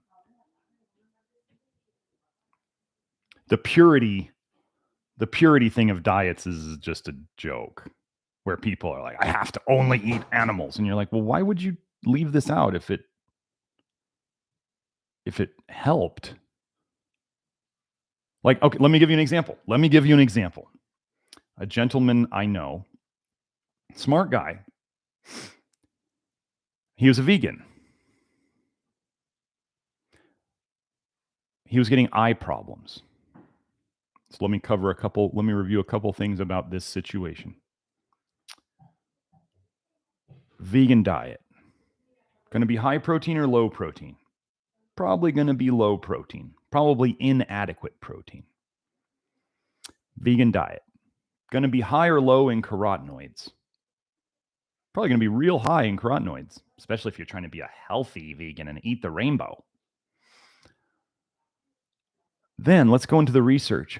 What kind of nutritional situation in the research has been shown to be the case like almost every time when vitamin A helps the eyesight? What is the nutritional situation almost every time?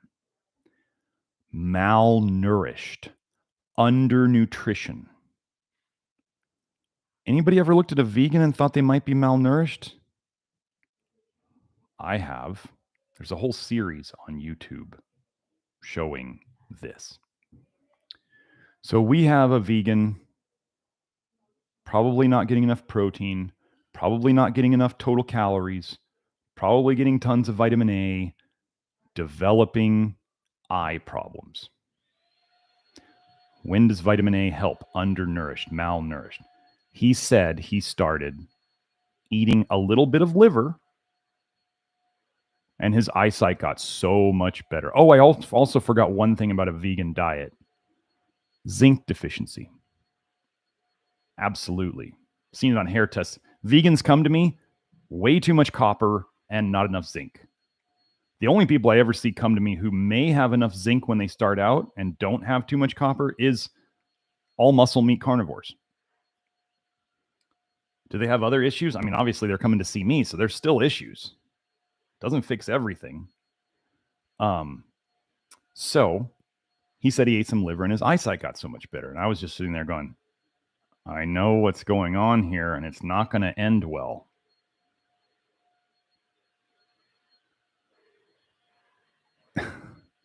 You can use, just think of Viagra, right? You can use a poison to make your body do something. A guy can't get a woody, take some Viagra. Okay, you got a woody. Does that mean it's good for you? I ate some liver. My eyesight got better.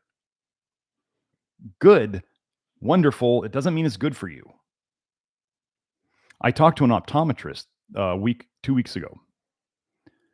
He actually knew about night vision problems being related to zinc. And he actually said to me, and he goes, yeah, it seems that vitamin A only really helps in malnourished situations. And I was just like, you know this? I was so excited to meet somebody else who knew that without having to find the research that I tend to present. So actually what I'm going to do with this gentleman, I'm going to go and do my eye test with him to make sure that I don't have dry eyes when my blood tests show severe vitamin A deficiency, and I won't have dry eyes. And I can tell you, I don't know how the testing for night vision. It's a super fancy equipment, and I don't even know if they have it here. Most optometrists, it's almost only in university research departments that they have it right now. So I don't think I'm going to be able to get a night vision test, but I can tell you I don't have any problem with my night vision. I go and take nighttime gun classes. I sure hope I don't have any problems with my vision at night with the gun in my hand. I go for walks at night because I really enjoy it. I would think that if I had night vision problems at night, I wouldn't do that. Anyway, let's see. Here's a quote from somebody. I tried carnivore for 3 months and felt great too. Like I said, that can happen, especially in the beginning. But I can achieve the same results by eating lean meat and carefully selecting certain plant foods that I tolerate well. Hopes that I couldn't drink water at first because I got awful heartburn. I had that when I had COVID. I went over that in my my labs video, which was another thing I thought somebody brought up in the network that was funny. I went over my labs. I went over a huge lab panel on a video here, and people were saying that was really cool of me to do Because how many other doctors go over their bloods in detail? Like, I mean, there was some of the other carnivore doctors out there who made sure to show their low testosterone, and then they got on testosterone. I mean, oh my goodness. If somebody's out there promoting a diet and promoting high intensity interval training, and then they go and they get a blood test and they have really low testosterone, are they doing the right thing? Should a hardcore exercising, nose to tail carnivore MD have to be on testosterone therapy? No. The answer is no, they should not.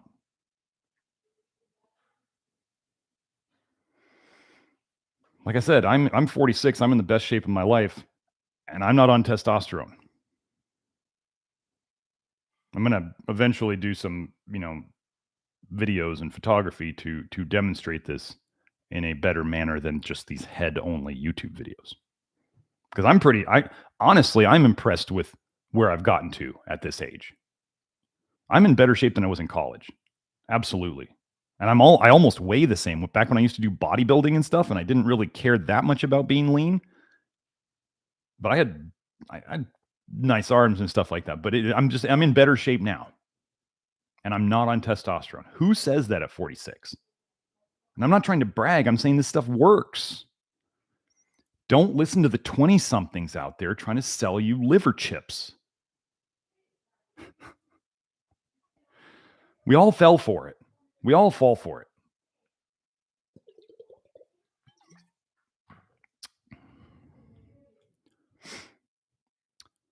Alahajan says, same, my digestion was a mess. She was talking about drinking water, giving heartburn. My digestion was a mess after first 3 years vegan and then carnivore diet. So you've seen both angles. See, that really teaches you a lot, right?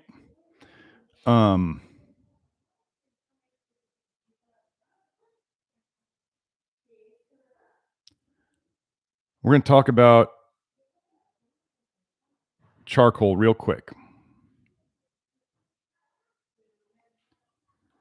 Because everybody goes, even somebody, the other day was like, what about cholestyramine to bind the bile? Because as soon as I bring up bile and soluble fiber to carnivore types, they immediately go cholestyramine or charcoal or whatever. First of all, you need to know cholestyramine. Go type in cholestyramine side effects. It's a disaster of a drug. It's a disaster. Everybody I know who's taking cholestyramine feels like garbage. Then you go and you look at the research of cholestyramine and charcoal performs just as well as cholestyramine. Okay, so why would anybody ever do cholestyramine? Why would doctors, when this research is out there, give this train wreck of a drug? I don't know. It's not patented. What does charcoal do? First of all, it stays in your gut. It doesn't go into your blood. So if you have bile in your blood, charcoal doesn't do anything to it. It doesn't touch it. Where can charcoal affect something? In your guts only. That's where it can affect things. It binds up bile very well. Binds up other poisons. For anybody who says charcoal's got some carcinogenic substances in it or whatever, because one, the Superfoodly wrote about it. So when you see stuff like that, first of all, go and look up and try to find any problems with charcoal long-term ingestion. You might find one case study in the literature, maybe two, of people taking ungodly amounts of charcoal and causing themselves an intestinal blockage. Too much charcoal causing an intestinal blockage. You need bile to trigger your pooping mechanism. Pooping is detox, right? Bile triggers your pooping mechanism. That's a weird connection, is it not? So you soak up all your bile with cholestyramine or charcoal. What do you think happens to your pooping? It soaks it up inside of it. So it's not free bile. You stop pooping. So those of you who are constipated and you decide to go down the charcoal road and you stop yourself up for a day or 2 or 3, you were already constipated because the bile you were making was going backwards into your blood and not into your guts. So you weren't triggering pooping. One of the things lactoferrin does, by the way, it's got research on it, increasing your production of bile and helping with constipation. Imagine that. One of the reasons people who do some of this stuff get detox symptoms is because as we start taking out the poisons, their liver starts making more bile in a good way. The problem is they still have cholestasis. So some of it's still going back into the blood. If they double the production of bile, let's say, and they still have a certain amount of cholestasis, they could actually double the amount of bile in their blood and they wouldn't feel good. This is detox. And what do I tell them? Slow it down. Stop. Do less.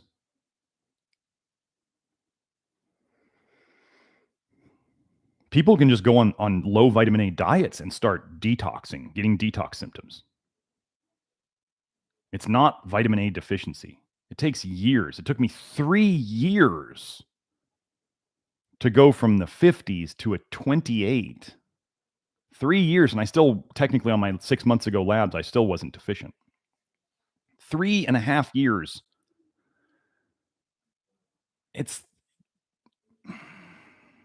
You have so much of this poison stored in your liver. And all those guys eating tons of liver and egg yolks, boy, they got a long way to go. Can the symptoms get better before your vitamin A is gone out of your liver? Yes, absolutely. I had all sorts of symptoms. Like along the way, like I said, my last labs 6 months ago, I dropped to a 28 on vitamin A.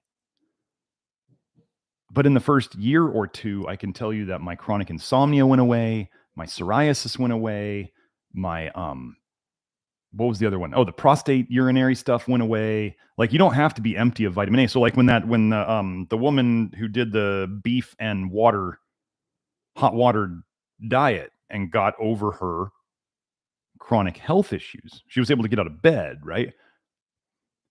You don't have to be totally empty of vitamin A to have major, major health improvements. But as Grant is saying, Grant's 7 years in and he still says he notices improvements along the way. One of the things that he said that I can absolutely second is that his exercise tolerance in terms of how much exercise he can do and how well he recovers from exercise between sessions and between sets of stuff like that, it went through the roof. And I can absolutely say that. I train every day I possibly can. I don't take days off because I have to.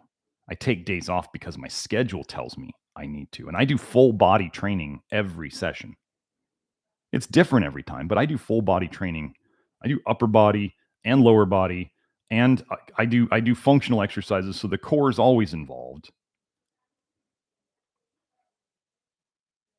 Stamina, exercise tolerance. This is not saying for you in the beginning that this is going to be you. This is not you in the beginning.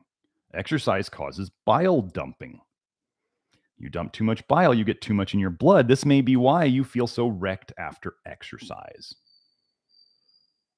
Because you've got cholestasis and you're dumping bile and too much of it's going back into your blood. And that's what makes you feel bad, because that's what used to make me feel bad. But because I'm the guy out here trying to teach everybody how to fix their bile ducts and fix their leaky liver and fix their leaky gut, because that's the biggest problem with leaky gut is bile gets back into your blood. It's not the allergens. It's not the proteins. It's the bile leaking into your blood. And I've been over that study on these live streams before too. So I'm going to wrap this up pretty quick.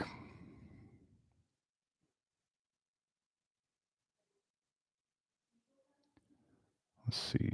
Oh, yeah. And don't believe YouTube celebrities, what they say about their health and what they do and what they don't. This has been exposed in the past of like vegan celebrities who seem to look too muscular and healthy compared to all the other vegans, and then they're sneaking meat and other animal products on the side.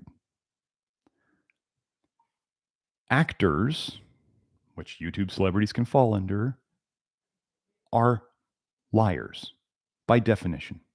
An actor, I don't care if you were an actor in the past or if you're still an actor, if you're acting, you're lying about who you are. You're taking a moment to not be you. That's lying. Acting is lying. This has nothing to do with the recent Academy Awards. No, nothing. Hope said Lactoferrin has greatly helped her. Alahajan says hot water fixed my bile issues. It helps.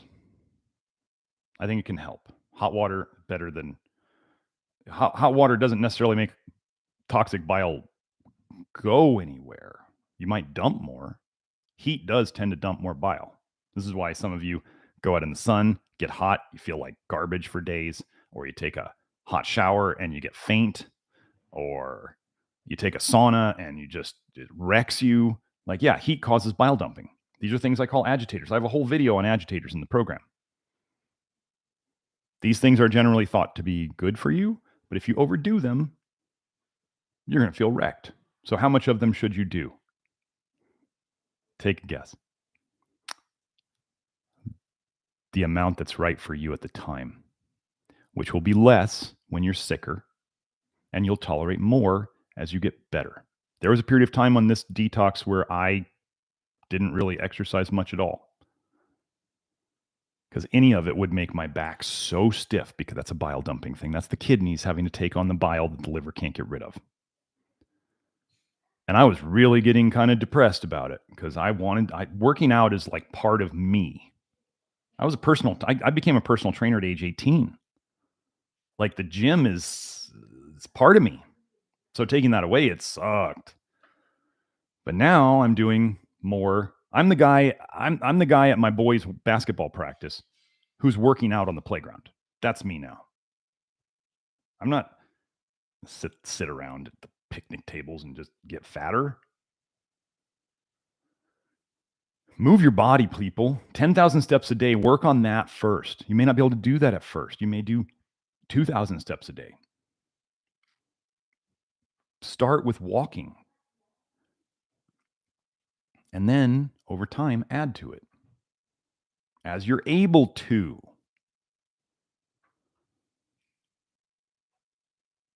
So, Lactoferrin. Somebody was just saying the Lactoferrin really helped them.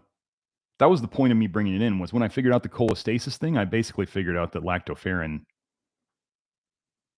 helped fix that problem.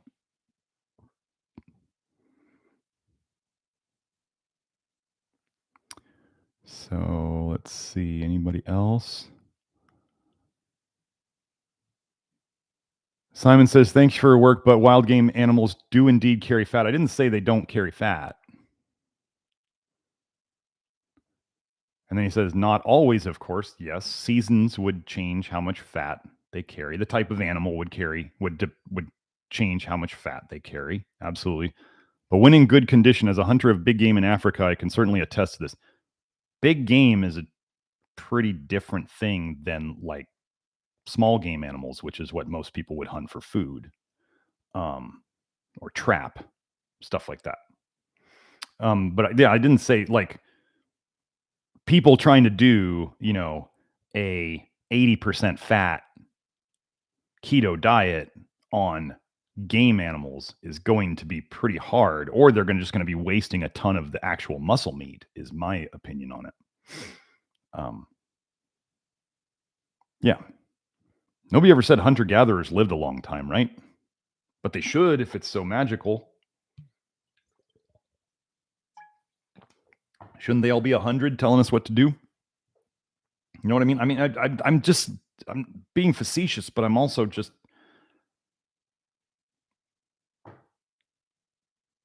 I can't look at people who lived into their 30s and go, these people know everything about diet. I can't do that. I'm too smart to do that. I look at success. There's a saying, success leaves clues. So why don't we look at, instead of looking at animals, why don't we look at what the 100-year-old people did? You know what they usually have? They usually have a really good sense of humor. This is the thing I'm starting to realize about people who live a long time. Even the people in the health world who do stupid shit. They usually have a good sense of humor. And they usually have a passion or purpose in life.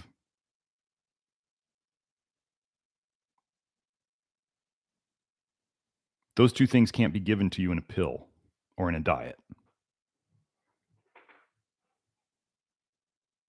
Get a sense of humor. If you don't have one, figure it out. Fake it till you make it. Start watching funny things and force yourself to laugh. Maybe you'll get better at it. Finding a passion or purpose in life. I found mine. Figure out what you like to do and do more of it.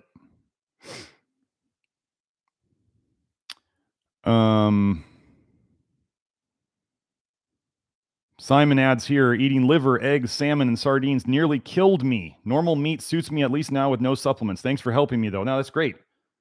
If people can do it with, there comes a time where I think that things can be taken to another level. Like this lady who's fixing herself on a beef and hot water diet, the Elma or whatever her name was. Can it be done? Sure. Are there other levels? Sure. Like, are we always releasing bile? Yes. Are we always making toxic bile? Yes. Even if we get most of the toxins out of us? Yes. So then let's say somebody who says, I don't want to take supplements, but could the lactoferrin help me? Sure. That toxic bile is always trying to damage the cells in your liver, the little teeny bile ducts in your liver, the big bile ducts, the gut lining. Is it always trying to damage those things? Yes, that's what it is. That's what it does. It'd be like saying you have a pipe system for caustic acids. Oh, but the pipe system holds up.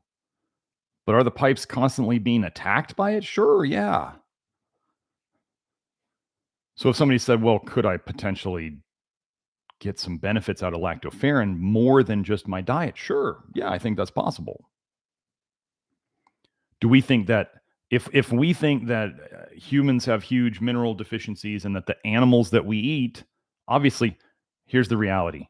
Your grass-fed farmers, your conventional farmers, your organic plant farmers, your non-organic plant farmers, do they give a shit about the mineral levels in their food in terms of your health? Unless you're the one growing it. So please don't present that argument. If you're the one growing it, of course you're going to do stuff to it different. But if they're growing it for profit, all they need to do is get it to market with qualities that you want to see in it. They sell apples at the farmer's market. Can you tell from looking at them what the mineral levels in them are? They sell beef at the market. Can you tell how much zinc is in that beef? As long as the cow lived long enough to be slaughtered, that's enough zinc in it for the farmer, right? So if, let's say, we can do testing to see if maybe you're eating a diet that has you feeling pretty good, but if we got your zinc a little better or your molybdenum a little better, might have you feeling even better. Yeah. That's why we do the testing. Let's say we did the testing. Let's say somebody does the testing and we go, your levels are amazing. You don't need anything. I would say that to somebody. My goal. Now let's couch this correctly. My goal for everyone is to not need supplements. That would be the magical fantasy land goal.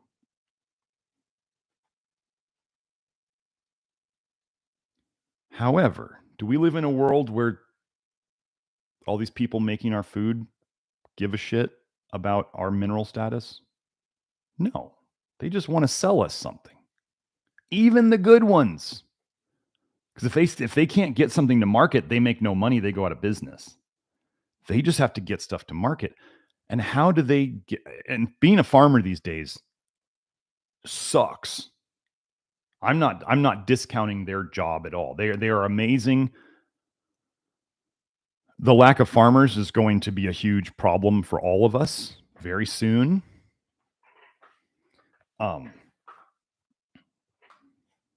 I was not cut out to be a farmer, but I would, I would absolutely support doing it for other people who are cut out for it. But they just need to, they're trying to stay alive right now. And they just need to get stuff to market. So they don't give a shit about your zinc and your selenium and your molybdenum and your magnesium. And they don't care. They can't. They have no extra money to care to put that in. They just need to get these things to grow and go to market. And that's not a judgment on them. That is the reality of this world that has been created for us. So,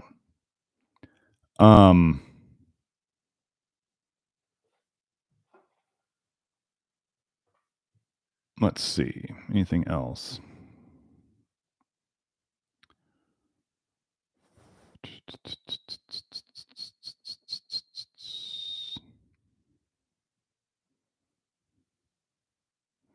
Okay, so here's just something I'm going to say. Alahajan, you say 4 pints of warm water every day, but drunk in between meals and not with meals. Also lowering soluble fiber. I don't do well with beans, etc.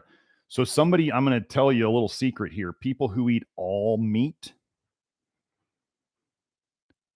they're going to get what's called a putrefactive dysbiosis in their intestines.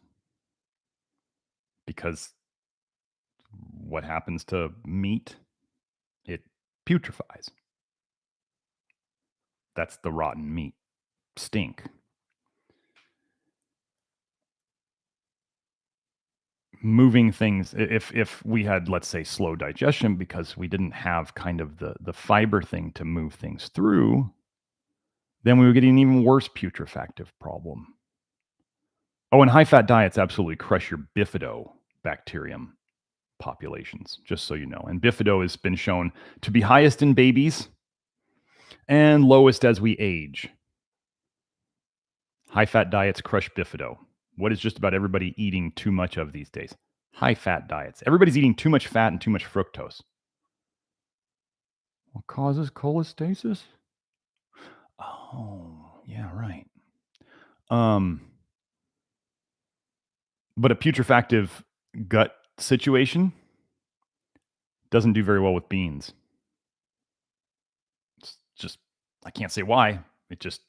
I just observe patterns and just report back to people. So, but the way to create a putrefactive system in the gut would be absolutely too much fat and tons of animal products. I used to be putrefactive and I did some bifido. I have a whole section, just so you know, for those of you who are sitting here wondering what I'm going to be talking about. This is in the Love Your Liver program. I have a whole section on probiotics. Is it just take these probiotics? No, that's a horseshit, moronic way of dealing with a gut biome. No. You don't just say, take probiotics. No. Jiminy Christmas. Talk about how lazy that is. I had a putrefactive dysbiosis, which I figured out, and I've added more. I have a bunch of questions in there so people can ask themselves, does this sound like me? Should I do this? Which side do I think I'm on? Am I mixed? Whatever. So let me give you an example of how I fixed my gut dysbiosis. I did some bifido because I decided, and I was classic putrefactive, classic, every single symptom. So I took some bifido, but the other thing about what I did was lactoferrin has been shown to correct gut biomes. Lactoferrin affects the bile. Oh, the bile is what drives your gut biome problems. That's nobody's talking about. So everybody's talking about leaky gut and your gut biome. And what are they not talking about? Your bile. That's why you don't ever get anywhere with these leaky gut protocols. Because they're not addressing the elephant in the room, which is the bile. So, did my Lactoferrin, did my bifido, and a while ago, maybe a month or two ago, I still had some probiotics left that were mixed. So they had lactobacillus and bifido in them. And I can tell you that when you're a pure putrefactive, lactobacillus bacteria don't feel good. They don't help you. They are not good for you at that time. Do you have some in your gut? Sure. But adding more to the system doesn't feel good. I was like I said, I was classic putrefactive. I can tell you all the stuff. So I thought, let me take some. Let me see if it's going to help. I actually did some biofeedback, which is a method I do to test supplements to see if they work for me, if they're good for me that day. But that at that time, that day. And I tested positive. So I used to not be able to take any lactobacillus. It made me feel bad. And now I can take it because I do not have a gut dysbiosis that is overbalanced to one side or the other. Did I do any gut healing protocols? I figured out that all that bullshit was garbage in med school, like early 2000s. All this leaky gut protocol is total horseshit. It's just people selling you supplements. Glutamine is such a waste of time. Anyway, this stuff is all connected. It's not that hard. When you start doing the right things, magic happens. It takes time. It's a sprint, not it's a marathon, not a sprint. Sorry, I said that wrong. It's a marathon, not a sprint. Everybody wants to be a sprint. Everybody gets greedy and impatient. You and whoever else did this to you did it most of the time over decades. And it's going to take months to years to get out of. So first, just there's a term I use, which is another thing they talked about in that survival book, is they said people will have mantras that help them, that they can focus on when they're going through suffering. And one of my mantras is settle in. And I say that to myself when let's say I'm climbing up a big hill, and I start repeating it to myself, settle in. And what all that means is find a pace that I can manage and stick with it. It doesn't mean go as fast as you can and then burn out. It means settle in, find a pace, settle into it, and do it. So if you're trying to recover your health here, and I'm talking about settle in, you got a long way ahead of you. Pace yourself. Don't blow it all out in the beginning, and don't overdo it. You know how many times on the network I'm sitting there telling people you're overdoing it, slow it down, or in my office hours, which is the support I give people who come to me for help. I'm never saying they're doing the wrong thing. I'm saying do less. You're going too fast. It's poison on the way in. It's poison on the way out. Stop it. You're doing it to yourself. As opposed to the other guy for 2 years where the woman's getting worse and worse and worse. And just keep going. Just keep going. It'll just magically get better at some point. No. I'm like, stop making yourself feel worse. Do less. I do things differently. So anyway, I'm going to get going. We've been here, oh my gosh, almost 2.5 hours now. So that's it. It's another Friday. Love Your Liver live stream. NutritionDetective.com. Come on over there. Join us. We're probably getting close. I got to check. We're probably close to 1,000 members now. It's going really well. Keep spreading the word. Go on these channels of these nose to tail people, of these protocol people, of these Pete people, of these Weston Price people, and go on those of you who have poisoned yourself, especially with food. Go on there and tell them. Drop the bombs on them. Let them know what is coming for them. No one gets to escape this. It's only a matter of time. And do it in a sense of you're trying to help them, not that you're better than them, but you're trying to help them. One of the things I say on Twitter oftentimes is I'll tell people that this is coming and it's, you're not going to get out of it. And the thing I post is remember my name. Remember me when the stuff hits the fan. Because that's what you're going to need. So anyway, hope you all enjoyed it today. Have a great Friday. Join us. Fix yourself. Stop poisoning yourself. Bye now.